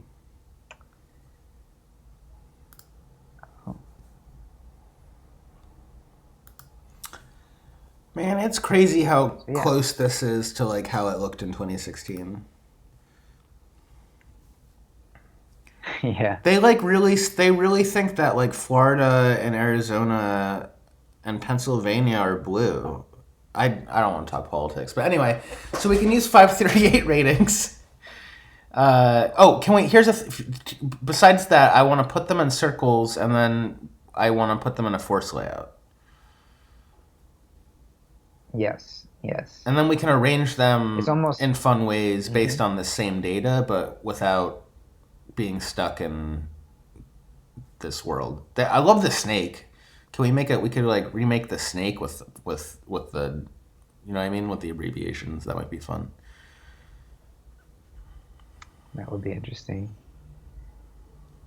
Actually, if you think about it, you could make an illustrate. If you made an Illustrator path Oh, of the shape that you want, and then we could lay out. We could like lay them out along that shape, basically the circles. So that's fun. You could just they have an SVG. You could just look for where the path in the SVG for that state starts and stops. I don't know. I don't want to spend. I want to make it circles. More circles. Circles, please. And then yeah, we'll take it from there. yeah. Let's do that. I like that action item here. So I yeah, I'll do. I think I need to show. I'm using this units 2016 here. And to show what that data looks like. But the other thing I'm gonna do is I'm probably just gonna copy paste this cell Yeah, you just need because because this one's it's cool. got a few. Yeah, it's got like a couple of labels and it deals with that the halfway point. But then like the code. This is the only code needed to render the units themselves. And you even see like tried out a bunch of different fonts, and Oh, that's cool. something that's open, you know, open to input for sure. Yeah. Um, Well, I understand you'll why see you that did a monospace font. Like that makes sense right, logically. We should.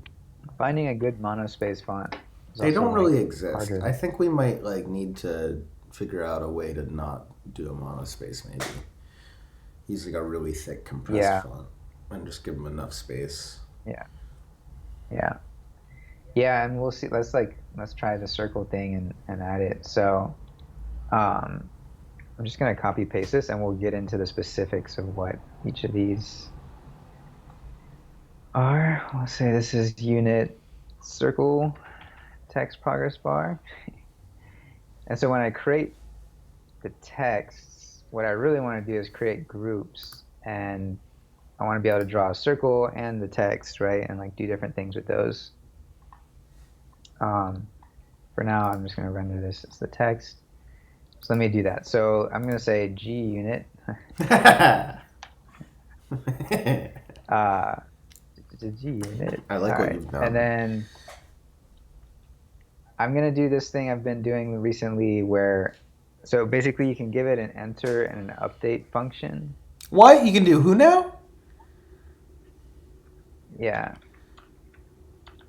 bro? What the fuck? And this is something, yeah, I've like made sure I remember because it happens often enough now and it's handy enough to just to be able to do this real quick. This is some 2020 shit. So basically, instead of, yeah, this is like a different way to do the enter, update, exit pattern. We could have exit also, Fancy, fancy. but I won't. Do you have to make them I named don't think we're that? actually. No, they don't have to be It's named just the that, but they have to order. be in this order. Gotcha. If you look at like the D3 examples right now, like Mike's tutorials, he does them in line with Right. the fat arrow. But when you do like three different things and you have the selections in there, I kind of like just typing it all out like this Yeah, because that then makes I'm gonna sense. be like, okay, when I'm creating the thing, I have to make, I do selection.append G, and I need to class it as unit because that's like, and then I have to Because it's remember a to G return unit. this. Yes. I have to return that that thing that I created because along the way I'm gonna create a circle and I'm gonna create a text, right? And so like now Sick. there's gonna be basically a layer with, right, or like a group with a circle and a text in each one. So a lot of the stuff that's down here, actually, I'm gonna move into the update. So if I do selection dot select circle and selection dot select text, No, I agree. whenever This we is the like, not. change This way something. is way more readable, and like as opposed to the arrow function way. This Blue Radon was saying that as well. Yeah, yeah. I think being a little bit more explicit in this case is Could you can be even make helpful in keeping them track. their own cell, or is that too much? You could, you could. Um, I've been doing it in place because it's kind of, I don't know, it's like it is rendering code and like having it together feels like the right level of abstraction at this moment, I'm just But wondering if it was possible. yeah, it is definitely possible, and that's starting to be how I'm like learning to do some components like that too, where you could like basically say like a legend or a overlay or something, like have it be a cell. I think we did it with the calendar for our time Oh lapse. yeah, and then you just call Like we that run. function as like on the selection, right? Hmm. Kind of like the way Axis works, like the D3 Axis legend stuff.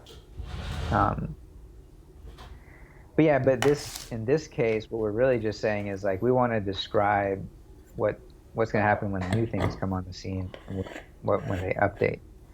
And so really, all this font stuff can be under the enters, I think, Yeah, we right? don't Like that ever only really means that remove something things. There's changed. no removing of electoral votes in our visualization. Yeah. Um, the attribute. So I think we're gonna color. Well, we'll basically need to just decide in a second what are we gonna color the circle and the font and the text, and what color is the text gonna be. My Um, first instinct is to color the circle and make the text always be white. all right, let's start there. My second option Uh, would be to make the circle transparent and have the text and the circle stroke be the color. yes, we can try both of these. So Whatever way you want to do. the fill of the text be white. Fill of the circle will be the color. Let's see. That didn't draw anything. Okay. Yeah, that's not anything. That doesn't look like anything to me. Uh, so my circles, when I create them, they need to have a radius. And that radius should be, I guess, the rect width. RW is like the size of the rectangle, which is definitely too big. Um, Bro, when we never transform, we transform the circles, we need to transform the whole we got this wild green screen selection. green behind us, so I'm gonna need to. I respect it. I appreciate whoever did it, but I have to make it black. Oh yeah, so good. All right, now I can focus on what It'd you're be kind saying. of it'd be kind of cool if it did green screen to something though, Oh, if you and that did it's that like color that I chromed, if you like yeah, if you get it close enough to the green of the green bruh. screen. Now I'm tempted. Don't let me get distracted with OBS while you do this.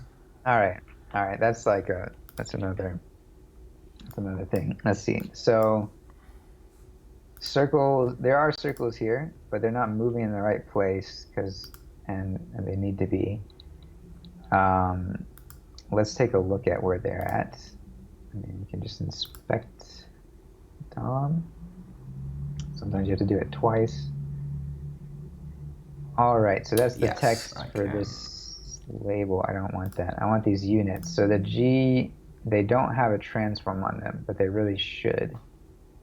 But there is a circle with a radius, and there is text, which probably needs to be moved to be relative to the circle. And full screen the code. I already did it, buddy. I'm on it. You did it.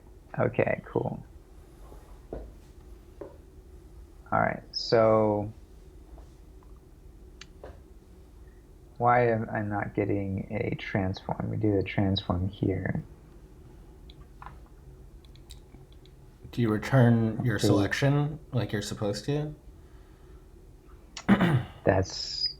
You're a genius. No problem. You told me when you did it that you were gonna forget to do it. So if I had forgotten that, that would have really reflected poorly on me. Although that didn't seem to fix it necessarily. Damn it.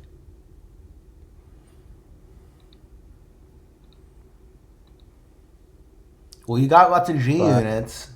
I can see that from here. They don't have any translates yeah, on them though, huh? yeah, and is the color of the circle and the color of the text do not appear to be. Oh no, the fill of the text is white. Oh, The sorry. circle's I'm fill gonna is move not. your face so that people can see what you're looking at. This is Oh, real okay, live television right now. nice.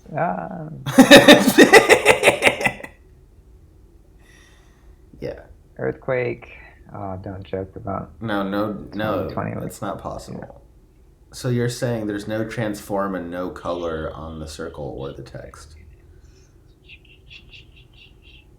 When I create pen Yeah, don't G, joke about that. I know. I know. One thing I'm curious about is, so when I select the text, it is setting. Oh no, I don't change anything about the text. So I think the update, I'm like misremembering Is it not updating? Do you have something to about trigger an this. update? Yeah. So here's what we're gonna do. It's Why did you there's get all notebook fancy on us? selection.join. You know what Michael Posen said once to me that has stuck with me for the past 10 years? He said, if you want to be on the cutting edge, you have to be willing to bleed. He said that one time, and it stuck with me. Yeah. And here we are, on the cutting edge and bleeding. So return to update. Yeah, it failed that thing. So I'm gonna put this in the chat too, because like I refer back to this.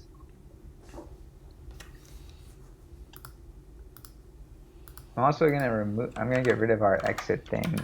Okay. Yeah, we don't exit, as previously to, discussed.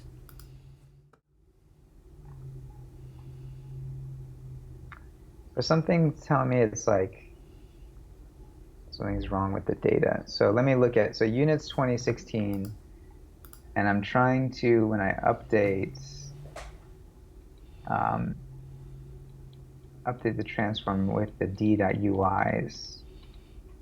What's a d.ui? So let's go look at. Let's find out. So we have to look at units 2016. It's somewhere around here. Units 2016. So for every electoral column vote, it's got this UI, which is basically its lit, position in the grid. Okay.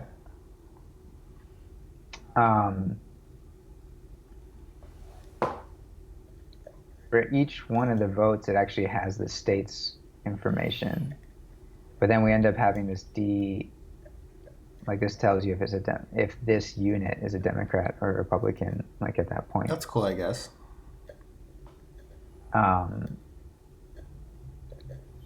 So if it's Democrat, then D is 1. If it's Republican, then R is 1? Yes. Cool. There's a state that is... Because there is a third, there are other options between R and D, as previously discussed. I guess not in our electoral. Yeah. What are you going to do? I don't know. And all the logic is here for how it does it. But this is also like it's explicitly sorting by the number of votes, right? So like that's one of the things we talked about wanting to change. I just wanted to be circles, baby. I know. Let's make some circles. Selection. The thing is, I see one circle. It's just over there and not positioned. Can you give them their positions when you enter them instead of when you update them, if enter works? Oh, it was just everything was entered. So it did not. Oh, do I have to like do it again? That's annoying. I guess I could do. Whoa. Yeah, there you go. There you go. Wow. All right. That's fun looking. So basically, what just happened there is that this should be taken a screenshot of. Yeah. Actually, I just do this nowadays. We'll make it look better. Don't you worry. I We just needed circles. I called the update since nothing changed here. Like we're like rendering it from scratch every time. It's always doing the enter. Like I do this pattern because we may have it so that you can like choose from the drop down menu like we did before, right? Like you mentioned wanting to use a force layout. Force layout. So if we want to dynamically update the locations, we need to be able to like do the enter and update pattern. And since we're not doing transitions, we can just do this. If we were doing transitions, we'd probably just copy over. I mean, I can just do this now actually instead of being confusing. What? Like we just need to position them. Is this how Bostock wanted it? He wanted you to copy things between your enter and your update? It's usually like basically if they're always going to be the same, you wouldn't split them up. But what we're saying is that we may want to transition that. If you want to get into transitioning, then you only want to transition the update. Really, you want them to start in like when I put them in a force layout, I'm going to want to update every tick.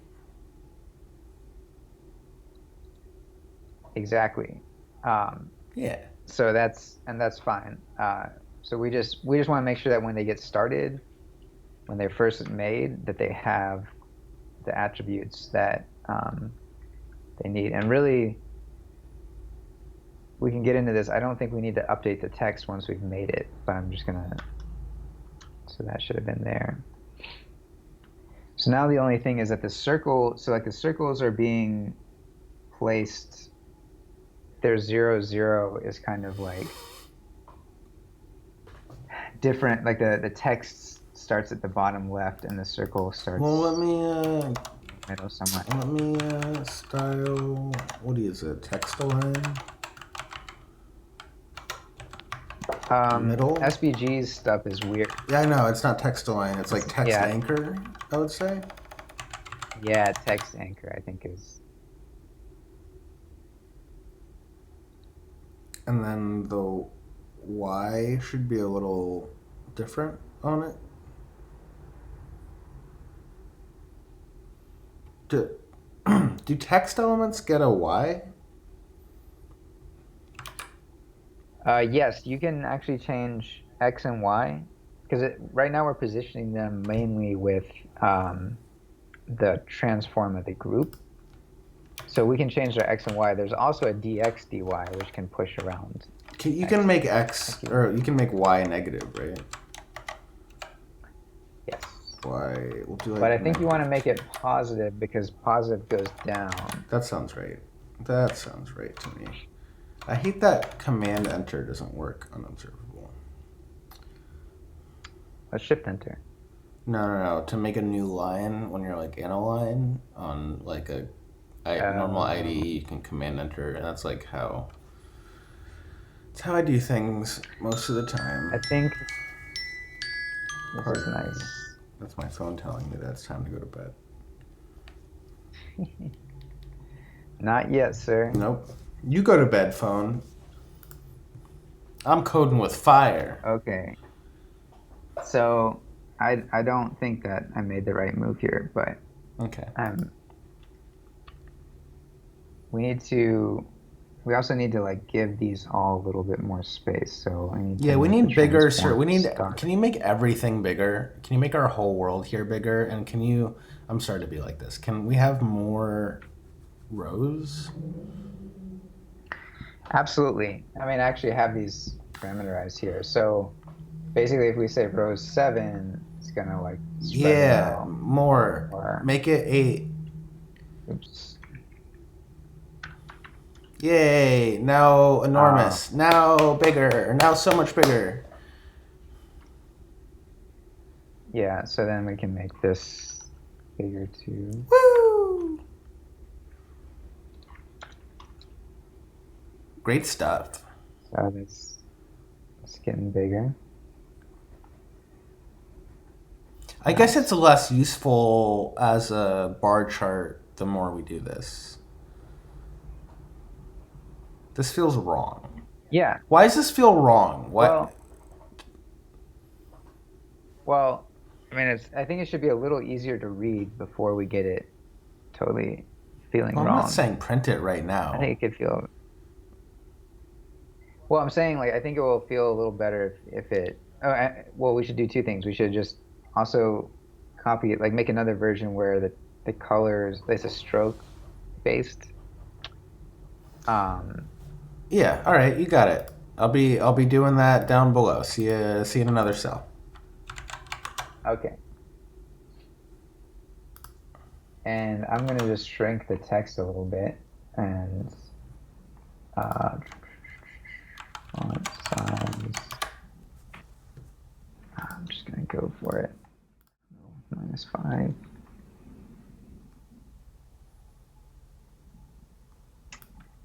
And I do wonder now if we start, like, I feel this Seymour one was the one that you had originally chosen. This looks pretty cool, but it's not readable.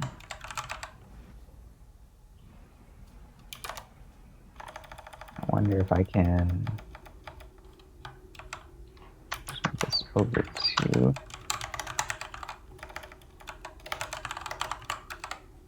How cool does that font that you chose look?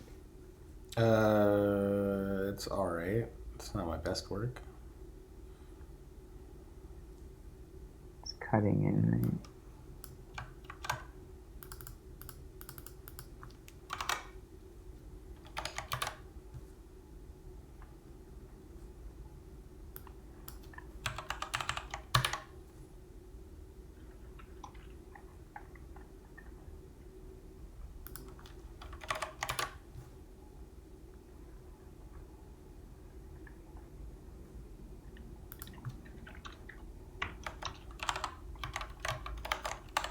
Um,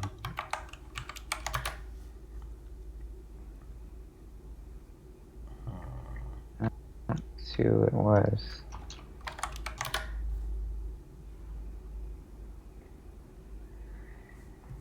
All All right. right. I did it. It's okay. I don't know. You want to give it a look? Uh-huh. See what I'm saying? I think you should shrink them a little bit. Or no, wait, What? change yours to your font. Your font. Um, I don't know how to do that. Let me do it real quick. I'm just gonna uncomment that. Comment. Ooh. But now I gotta Oh, make it yeah. smaller. Blue Oh yeah. Radon So asks, does Observable have a way to bookmark, follow, or like collections? Which is a great question that I also wonder. that is an excellent question. Um, I don't think you can follow currently,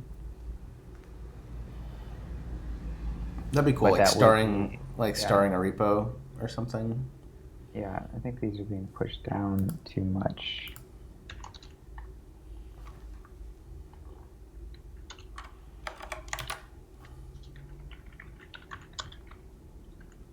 It was just RW. Can you make Oh, is that? RW a million times bigger? Can it be like 12 and RW is like 20, Oh shit! 22, Sorry. 21? You know what I'm saying? How do I make this? Yeah, bar height at the top is like. Election abbreviations. Okay, I I'm gonna change. love clicking links from the chat.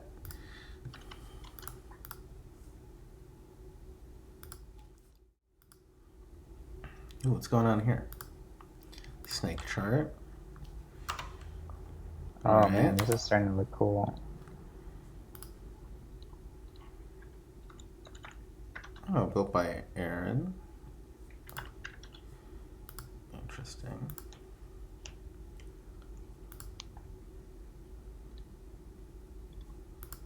Oh, interesting. So the snake chart originally started off as a little unit chart with little abbreviations in it.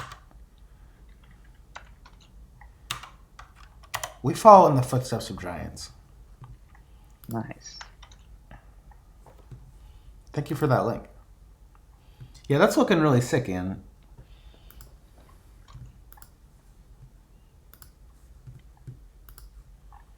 Except you gotta fix the Y. Wait, I was no, no. Okay.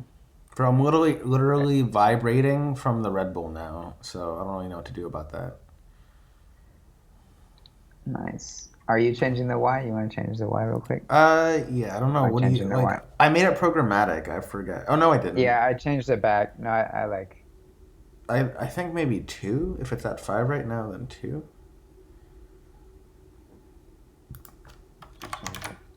No, I'll do it.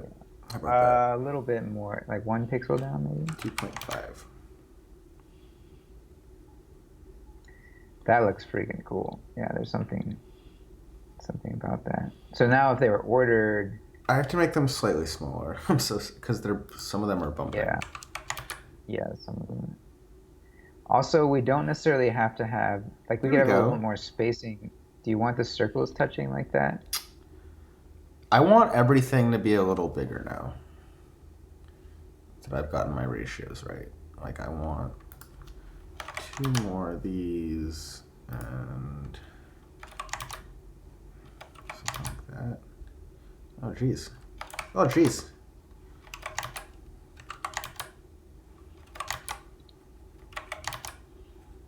Need more height.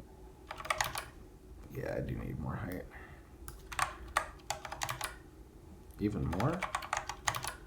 There we go. I really like the evolution this is taking.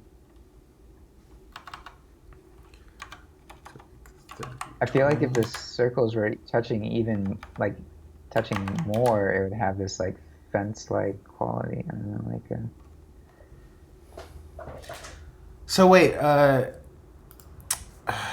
you can't look Am I at it being while you crazy? drag the. Oh, hit play again real quick. I'm curious how it looks when it fills and unfills. You know what I mean? What do you mean? If you hit play on the slider at the top and then watch this visualization, what it looks like. I'm reading what Blue Radon's saying. They say, I think I like the white text on the colored background to note that as a vote. The empty white makes me think that it's not counted. So they like the first version better. I agree. So should we combine? I think they're absolutely right.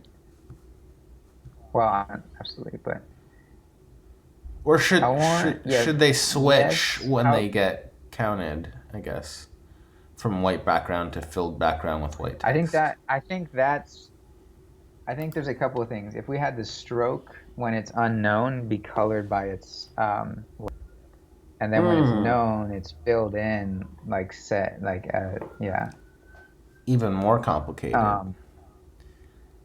Yeah. What I think that we should just like make another. We should just copy like I'm gonna copy your cell Do it. and make another one below, and just like we'll just keep this party going.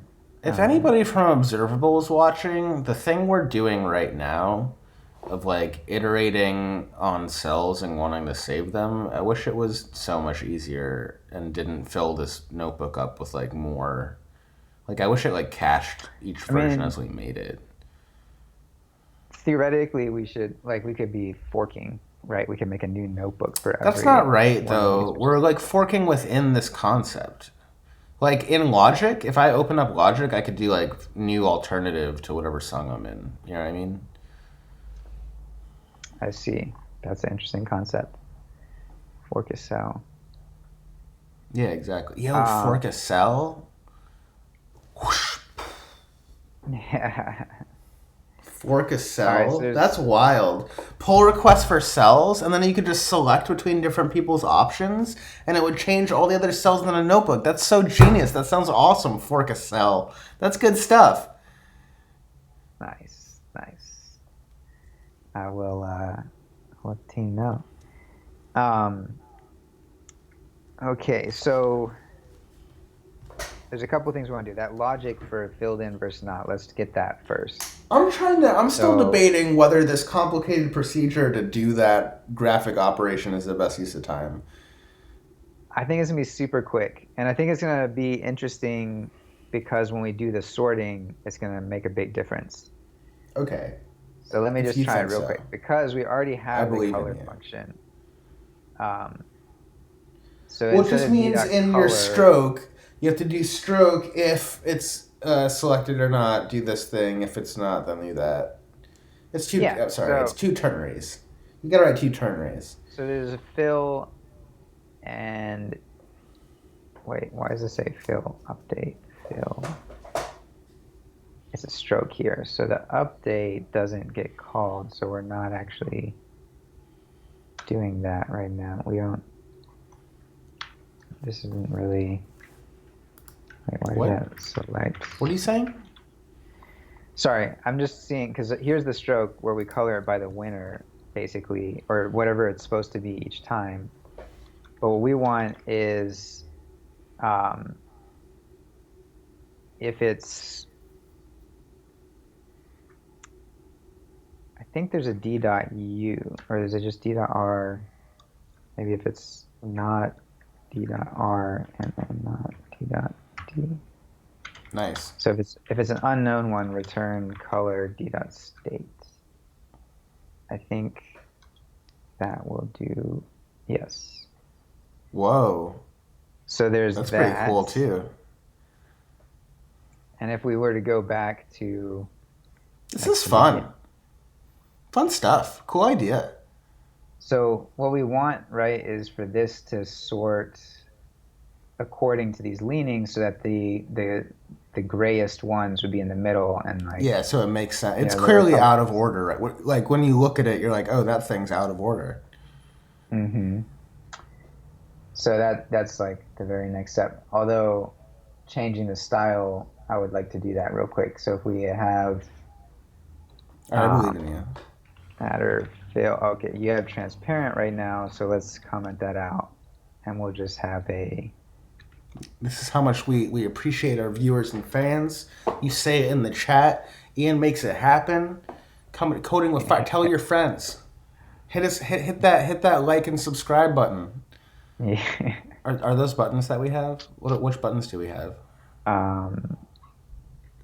And this is gonna just this will return I won't ask him about transparent. buttons, so he's trying to fix the styles. But I bet you there's a like or subscribe button. Where you mean on Twitch A or something? retweet button? Yeah, what do they have? What's the button? Which button should I be pushing? I think follow. Oh, the follow. That's right. Smash that follow button. Yeah. So I want this logic basically. Yeah. There we go.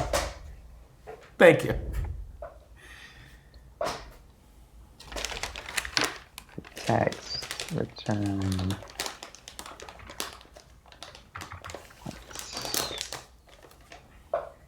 Okay, so that's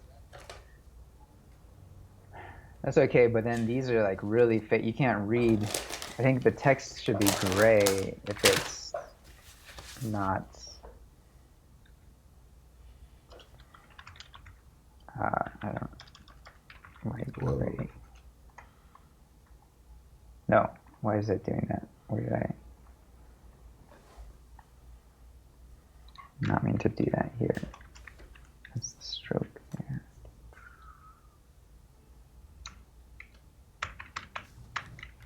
This is the text that we're coloring. So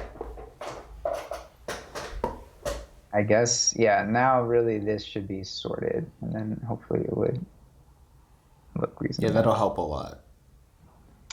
So we want, I think what we're going to want is a units 2016. Where do we do that? Selection. We want 2016 sorted, or maybe we're going to say leaning, which doesn't exist, so it's going to break that. And if you look at units 2016, we basically are going to want to take this like similar code, but we're going to do actually less sophisticated stuff.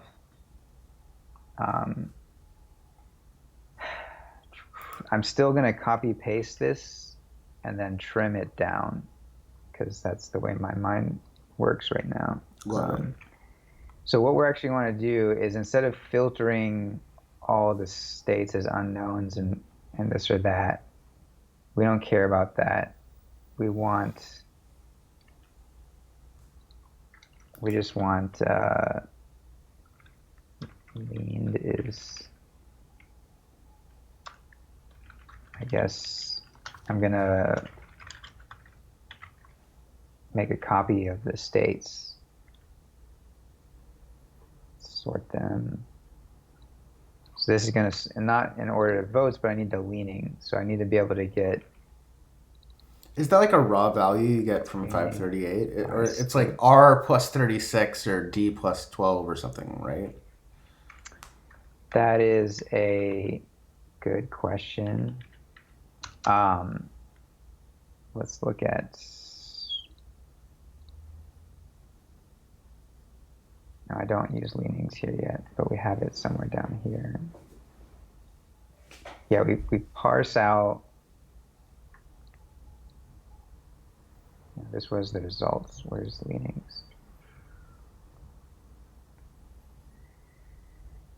Leanings by state. There you go. Yeah, so it's the party and the value. Party. Yeah, that makes sense.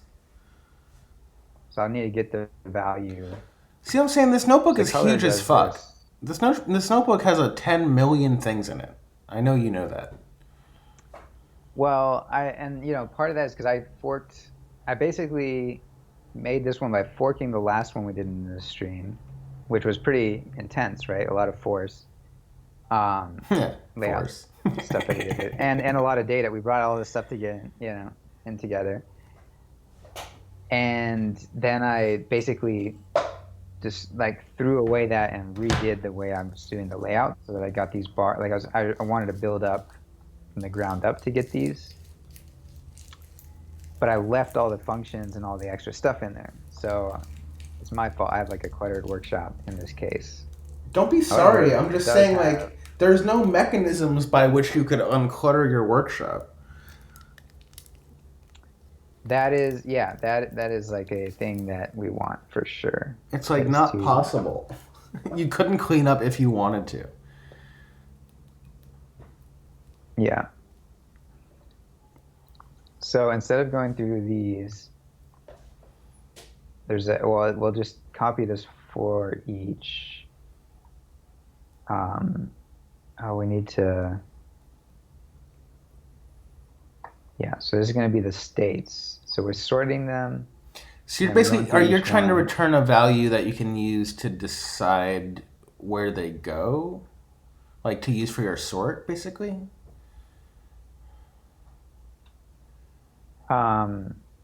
Yeah, so actually there's these.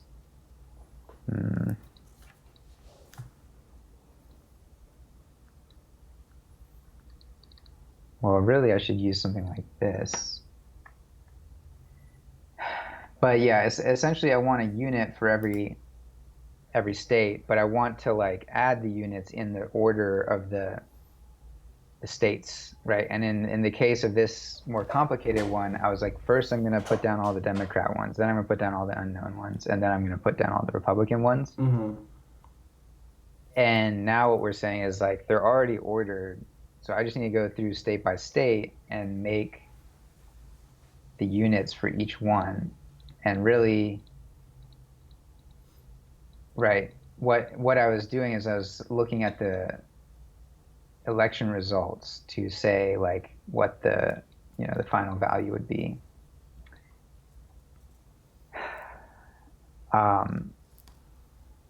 So what I need is, I guess, just to run this on the Republican as well. So it is possible for a couple of states, I think. This will either be like an empty array, or it could actually be. I think some states had a few assigned to Hillary and one assigned to Trump, stuff like that. So we do this, and now the thing is,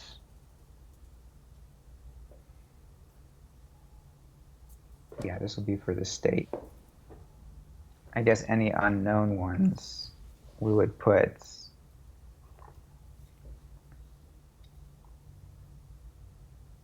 If it's unknowns, we want this logic.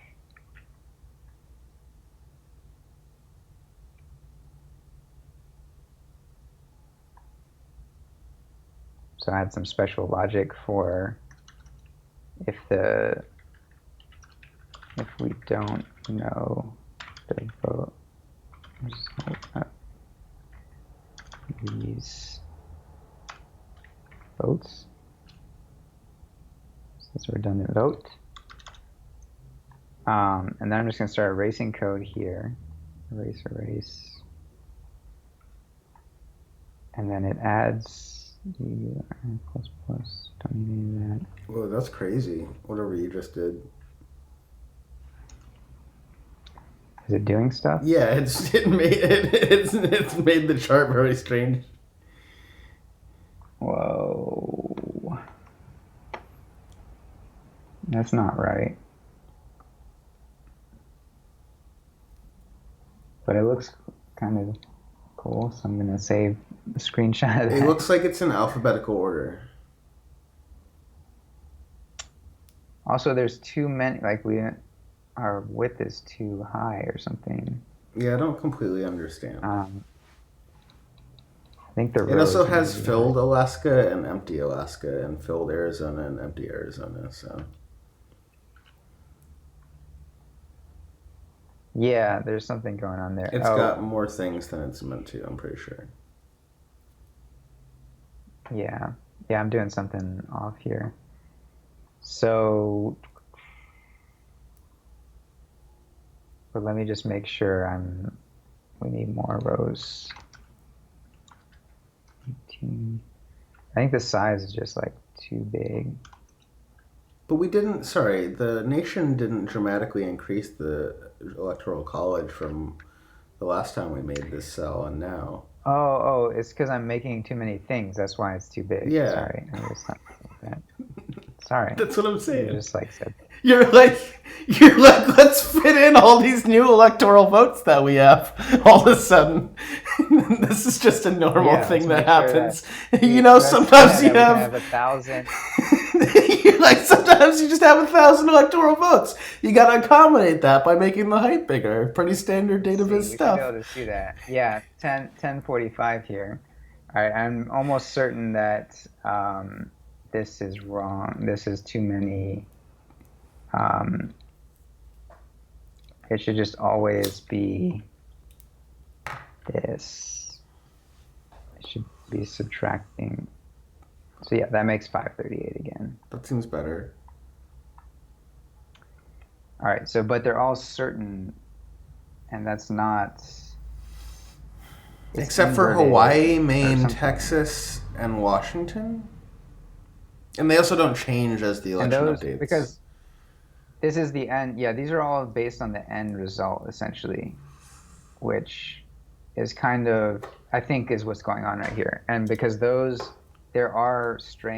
are all cases of electoral college votes going to not one of the two candidates. Oh, right. Okay, weird. Like they were pledged to someone That's else. Fun stories. Oh, right, because in Washington it was, what's her face? Eagle, Spotted Faith Eagle? Faith Spotted Eagle, if I recall correctly. Yeah. So, also I want to move up this thing closer to my cell so I can mess with it easier. UI. So in yours, so Faith Spotted Eagle received one Washington State elector's presidential vote. She was a prolific opponent of the Keystone XL, opponent of the Keystone XL and Dakota Access. That's pretty dope. But she's one of the ones that didn't go to Hillary or Trump. Like, that's why they show up gray. So this should also be over these two. Are you still sorting our circles? No. Yeah, okay. So for some reason, I don't have a start where like none of them are filled in. They also don't now they're fill in from the they're sides. not really sorted. They fill in like a weird order. Like as the election sort, happens. I believe this is supposed to be dot value, and this is gonna be dot value. I think that's gonna what? Oh, okay. So it doesn't always exist.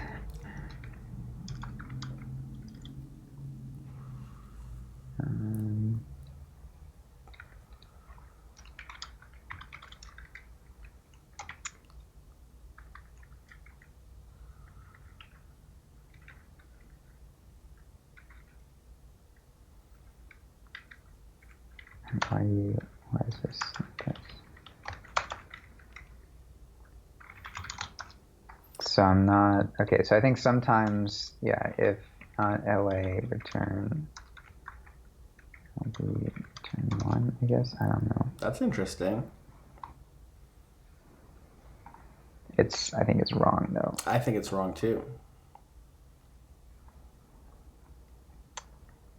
It might just be, this is, oh, it's also sorting LB against LA, so I want.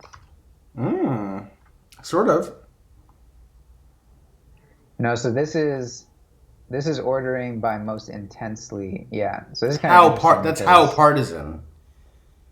Yeah, like just along the axis, it's partisan. So what we kind of want is like Democrat partisan to Republican partisan, I guess, is the key. Well, you want to make Republican negative and Democrat positive. Something like that, yeah. And then sort them on that, rather than two values that are both positive. Yes. So that's kind of cool. Right, so we basically are going to do that here. So if we need to then say,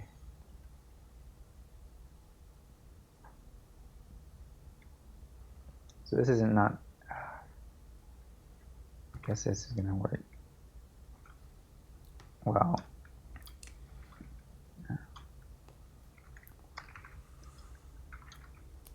I'll be that value.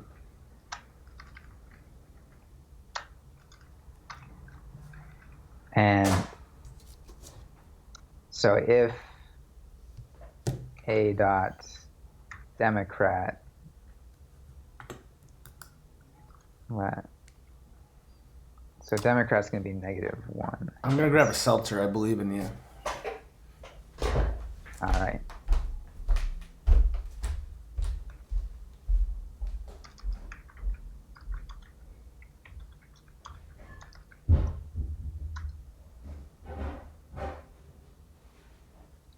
Oops.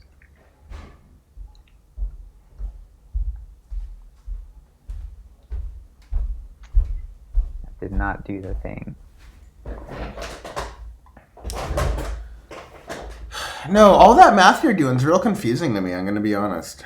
What the fuck does all that shit mean? That's the longest sort I've seen in my entire life. What is LA and LB? That's leaning A and leaning B. Sorting. No, it's the way sorting, like custom sorting. You basically say, how do I want to compare these two items? And like you, like given A and B, you can tell it like, oh, if I return to you -1, that means like A comes first. If I return you +1, B comes first, or something like that. I understand what you're saying. I've never understood it in my heart. Well, and I feel like I don't understand. I just get used to it, you know. So like I have to mess with it every time. But essentially, that's why I'm saving these as variables. Because so for one thing, I think we can look up the state and not get something, and maybe I need to do get states. Is Can the issue you here? can you like return 0 if there aren't LAs or LBs? What does Um, that do? What kind of weird shit does that do? yeah, I think I just. All right.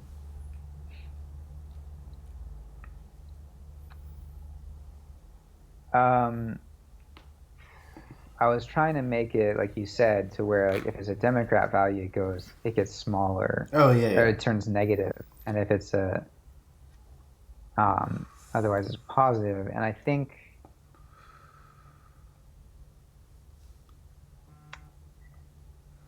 yeah, what we really want is a scale that's like. Let me think about it. So the way I usually do this is like,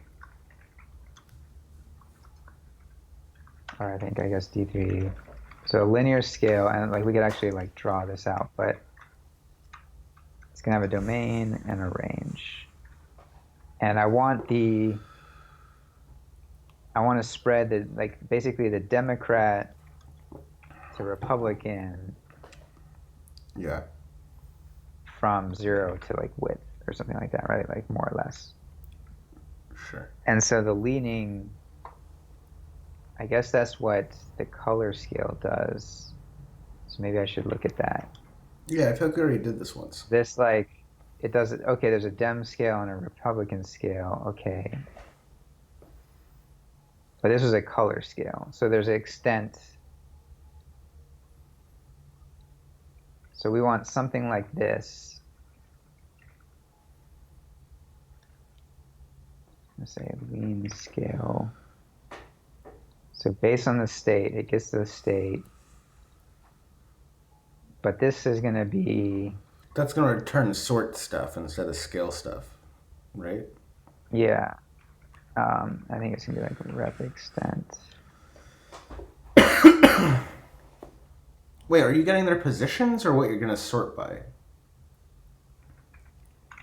Well, I essentially want to like this will determine what to sort Oh, by. you're making a left to So like we're right gonna sortie scale. You're sorting them by their left to rightiness. You hilarious yeah. genius. So You're sorting them by where they should appear on the width. I get it. I'm picking up what you're putting down. That's fun. they should all, I guess, if not D, return 0. Yes, please. Um, oh, and Or this is width divided not. by 2. Yeah, this is actually supposed to be. So the R is supposed to be width over 2 width. This is 0 width over 2. Yeah.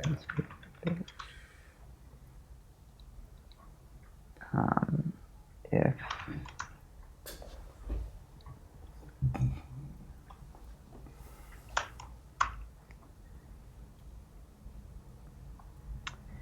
I'll have to go with that. So then this should be, where's my sort?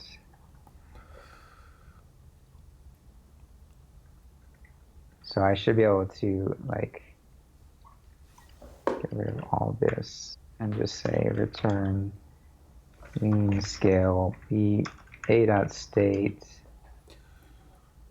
minus lean scale b dot state.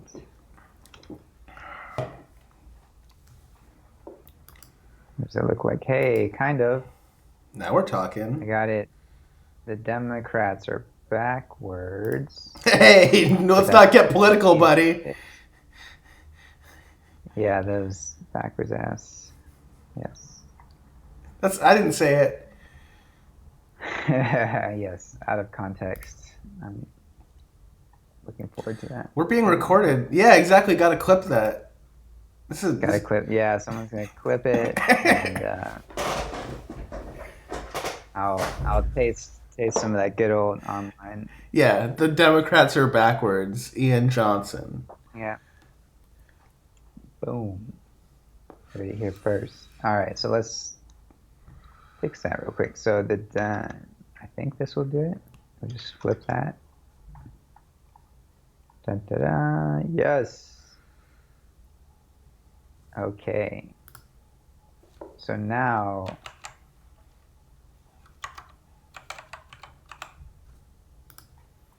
can I okay, if I change it to further in the election.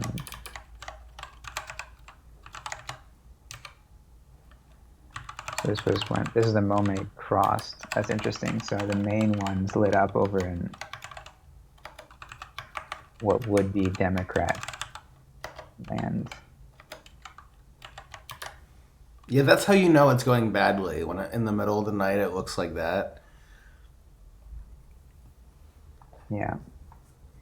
So this is the past results, but the interesting thing is the leanings, like the way that it's set up now, is that if we go back to the beginning, the 2020 leanings have, still a pink color past the electoral college line, regardless of the polling saying the chance is high that. Yeah.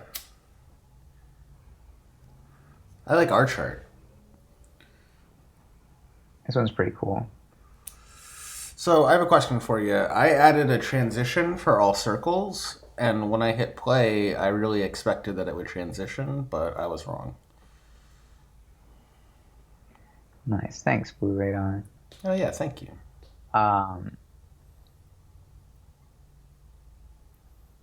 Yeah, so let's see here. So transitions, that seems like a worthwhile thing to. Yeah, we got whatever, like 23-ish minutes left. I think we add some transitions in. We can get a cute little movie clip and do a wrap up and say goodnight to all the kind people who joined us. Absolutely. All right, so what I think I want it to do it in a D3 way though, which is why we set up the update. Yeah, me too. Okay, so there's a couple of things. Let's look at, so the play button thing, it has a delay of 500 right now. So every 500 milliseconds it changes. So we want transitions, presumably what we want is for the state to fill in, right? Mm-hmm. And so we would want to have the color transition, it's not going to move around. The thing is, we could go back to some of these where they did move around. Yeah, but shouldn't the CSS that I wrote just make it the fill fade in and out? That's what I mean by the D3 way, is we need to make this enter and update. We need to Bro, but I don't know why that. My way is because it's create. No, I know, but because what it's doing is that every time that data changes, it's creating new circles from scratch every time. Oh, you give them a key. Right. Well, so there's one step to make that easier, which is it's an observable trick, because we're sort of taking an event. The reason it's so easy to make it make it play through, right, is an observable fanciness thing of Bruh, we're just watching that variable change. I'm getting upset. No, I'm just explaining real quick how to do it. I know, I'm just saying. So I don't want to do it this way. Why? How come my way doesn't work? It's because observable. That's what I was trying to explain. It doesn't want to. Yes, is that. Well, if you create the DOM elements from scratch, there's nothing to transition, basically. So what I'm going to do is make it not create them from scratch, which is why that update pattern is important. So what we can do is we check for this in the cell, and if it exists, it means that SVG already is on the page. So then if it's on the page, we don't need to create new elements. We want we're basically going to say, okay, we have an SVG. We're going to say SVG is D3 select this, right? It's a node. So it's like an initialization function. Yeah, otherwise we're going to initialize it. And then so the other thing we want, like we're going to also say define G. Um, we're going to say, give this a class like main canvas or something. We're going to do this part if we create it, like when we create it. Otherwise, we're going to say G is svg.select g.main canvas. So we don't want to like, but then when it does this enter update part, all that logic's taken care of here. And we only want to do this part when it gets created. Well, we're going to want, so like when it gets created, we can create all the labels and the halfway point. Right, so you're not remaking them every time. Yeah, I think this is gonna, it didn't like D being before this. Oh yeah, we can put this stuff could actually go before all the DOM manipulation. Oh, nice. Yeah, so now I think that works. It may not, I think it may not update these numbers as it plays. Well, it doesn't look like, I see the cell updating, but not anything else. Yeah, it looks like we're not, something's wrong here. So one thing I should do is so the G, we do give them the unit class, right? Yes. G unit.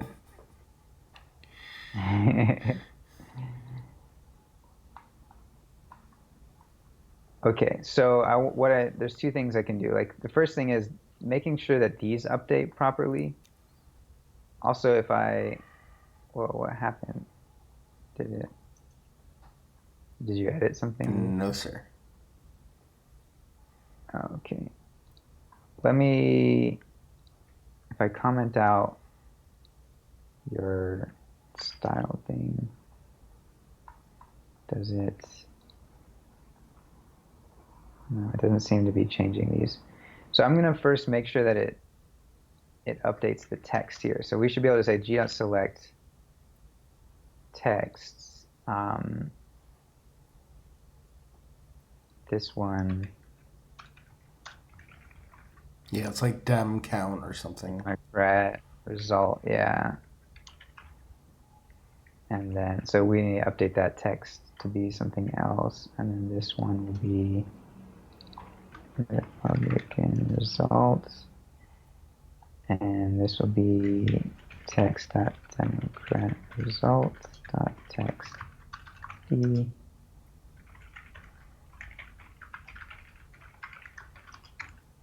Now we're talking. So at least this should have the numbers. No, it is not. So I'm doing something off.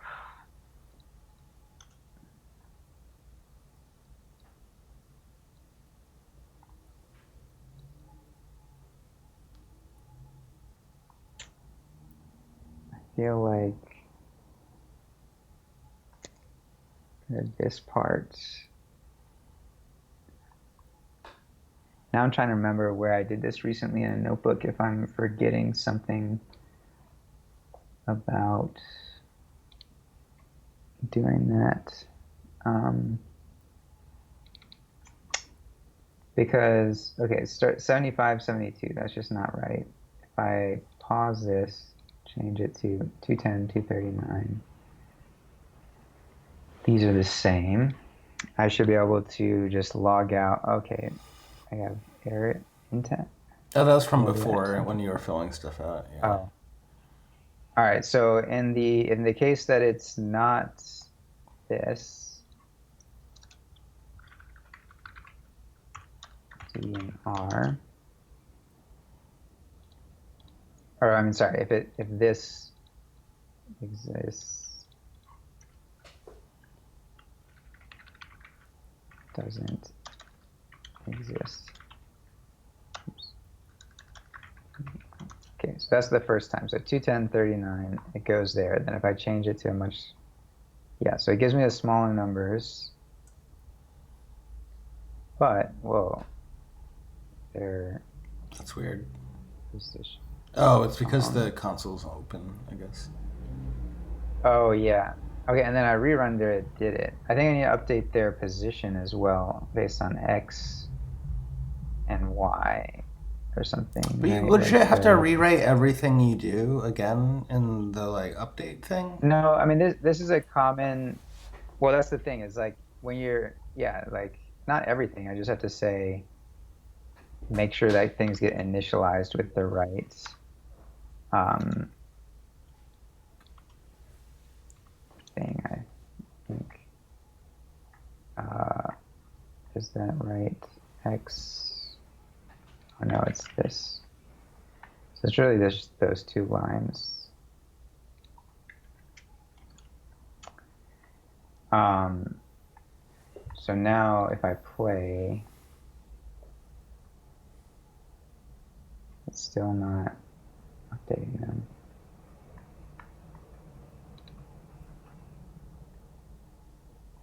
And when I look at the console, so it was getting those. So I'm just not selecting the thing properly somehow.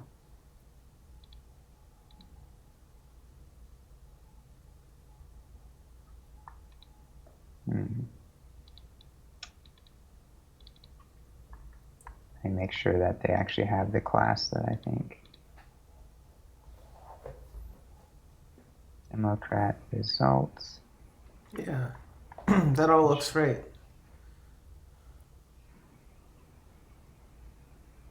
Put the texts. Yeah, campus. Result. Huh, that is strange. Where do I know where I do this. I'm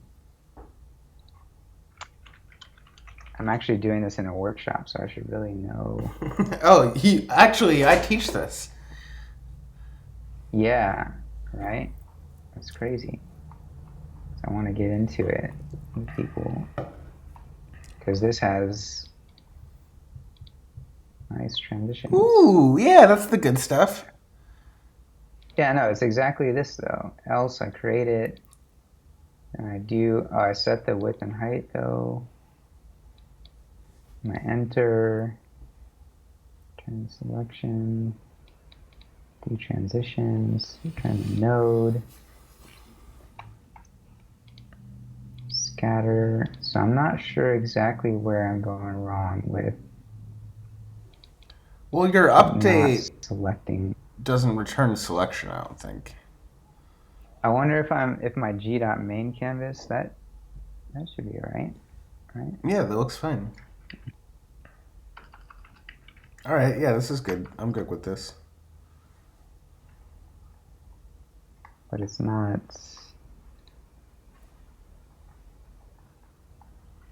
Yeah, it's not updating to those. And I guess SVG G.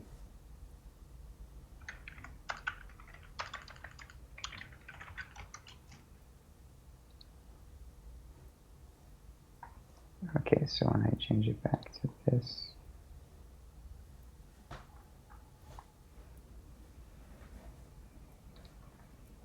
So it is getting this thing. There's all the units.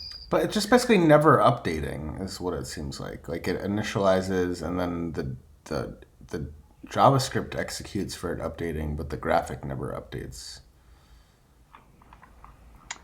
Yeah. That's all the units. Where's the text? Oh, I'm only showing the map node. Oh, I'll publish this though. You can see it. Yeah, I think I'm just missing something like really straightforward. But even when we do this part,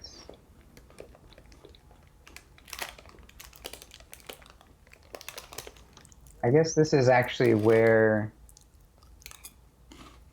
you want to do it. This is, I'm sorry, I made this more confusing than it had to be before. If you want to do two things that are the same, going to be the same in the enter and the update,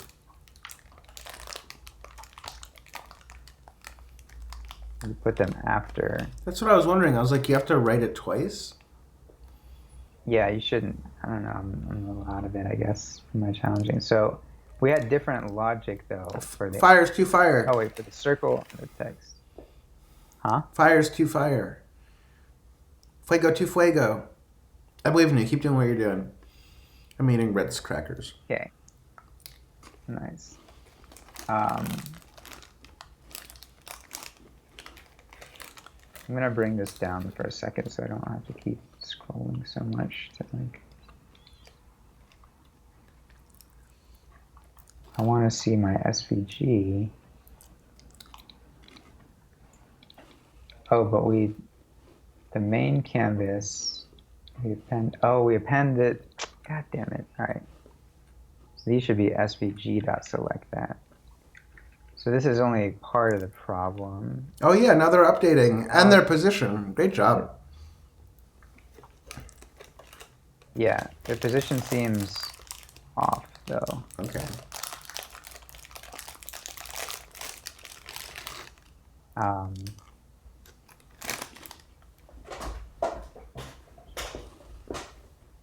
I think it's the 120 maybe? I don't know.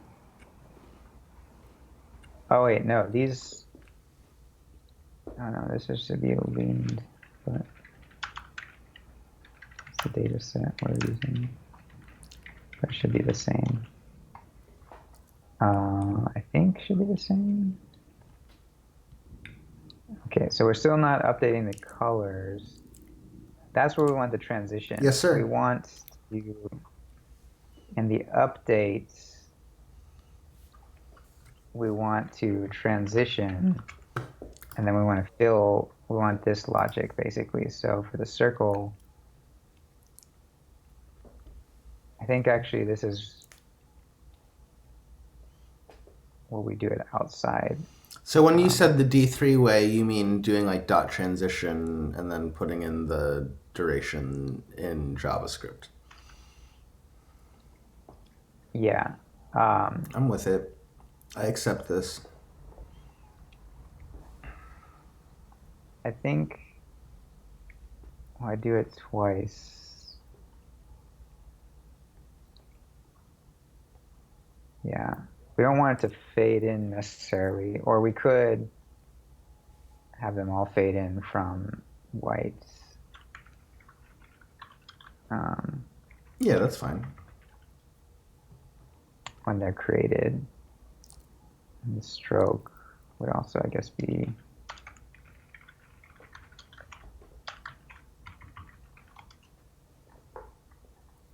so. Okay, nothing happened. Well, it made a lot of them white when they should be gray. It should be transparent, I guess. Well, the text fill should be gray and not white. Oh, I didn't change the text. That's the problem. You're right. So we select the text. We also want to transition that. And that should be,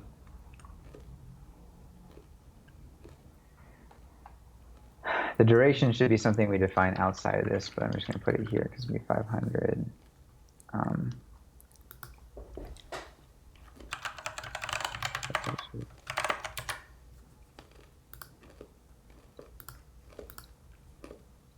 It's definitely not transitioning now, I think.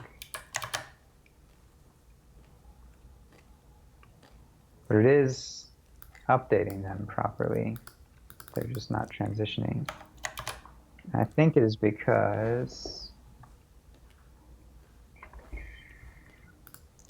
oh, I'm gonna stop console logging all this crazy stuff. slowing things down.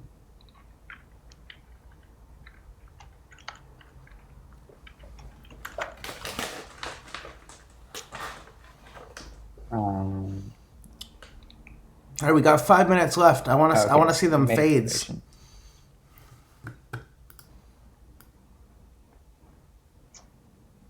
All right. Let me dot duration.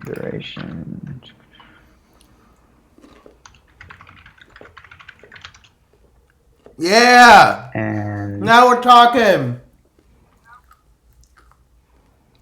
does it work? Yep. It's great. Yeah.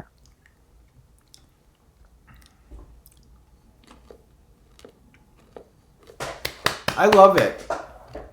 Wait, why does it fill in so weird? What fill in so weird? Oh, because it's by leaning and not when they were called by. Yeah. Yeah, we could fix the call by one too. The call by one, they could move into position, which would be kind of cool. From leaning to, but that's gonna hurt my brain. Yeah, no, this is a very successful stream. This is a really cool. Actually, sorry. Before we sign off, can we make it fill? You messed up my beautiful sizing when we tried to add 1,000 more votes. How do we make? Oh, my bad. How do we make it touch the edge and stuff again? I think I made it too many rows. Also, wait, before you tweak it though, let me fix, like for some reason when it first runs, it's not doing it. I agree. It does seem so worth I think fixing. that I should just, I can actually, all right, the other thing we could do, instead of doing this in the update, we could do it to everything so that it should always transition into this thing. So that you would say, so your G's equals this, and then you could do G's.select circle, and then we'll move this out. And then for the text, we'll also transition outside G's.select text. So now, yeah, when it first renders, fills in.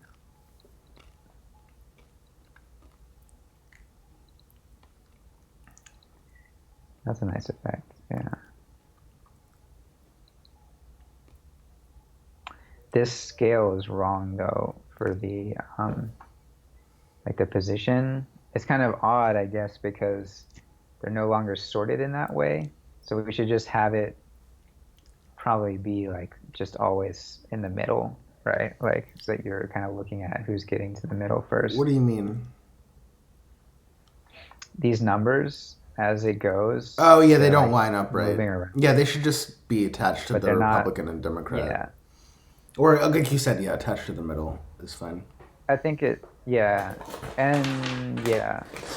Yeah, let me attach it to the middle. They're color coded. We could mess with the. There's many things that we could do. We have one more minute. Do you wanna Rochambeau for the recap, or how do we? I do. Let me fix this though, because that is. I guess it's something like this. I don't think anything minus. And then this is going to be x with 2 plus 20. Okay, no, it needs to be not with over 2, but where the line is. I guess that.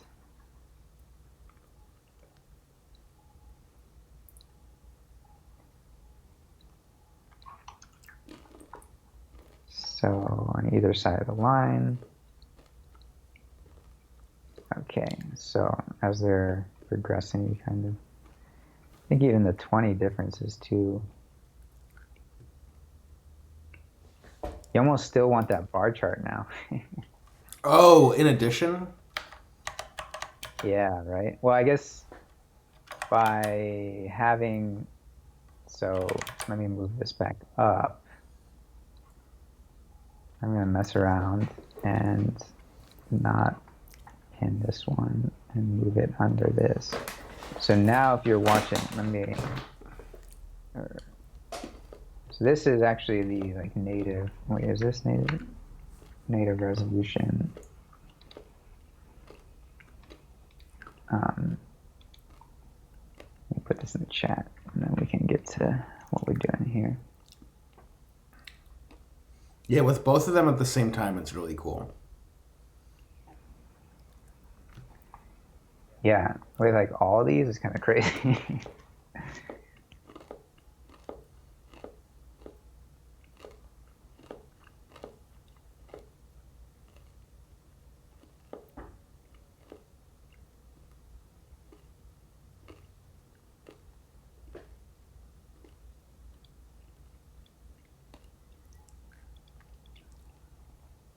All right. It's pretty dope, dude. I think the So, recap is just like scrolling through this basically. all right, let's do the recap then. We had a good night. That was fun. All right, so we basically iterated on this starting point we had of turning electoral college votes into circles that we did on our last stream, and kind of taking it. Last stream we did a lot of stuff with a force layout in addition, so I should probably bring that up. Is this? Yeah, this is it, right? So where we could relay out all the electoral college votes in a number of ways, like how they ended up. Right, and each circle is a vote, an electoral college vote. And it sort of belongs to the state. So each, however many, I think we do the cardiogram, you can see it, right? Like California has like 50 some, I can't remember, right? Whatever it has. And so then we move them around individually. So wanted to take that approach, but try it in a more like, trying to reimagine this bar chart that we see all the time, which is just if you think about election night playing out, it's as the electoral college votes get called, each state calls its victors from the counts, which this might actually take more than one night, right? Yep. Given the pandemic and the voter suppression stuff going on. And I guess with all the early voting, there's Yep. all kinds It's of just stuff. a very different election. In any case, like being able to like, you could, instead of using 2016 results, you could replace it with like simulated results or live data. The idea being we wanted to try a bunch of different ways to visualize these electoral college votes. And, we tried filling in the circle. Well, I mean, first of all, we start off by, I had already made the grid squares and done just the text.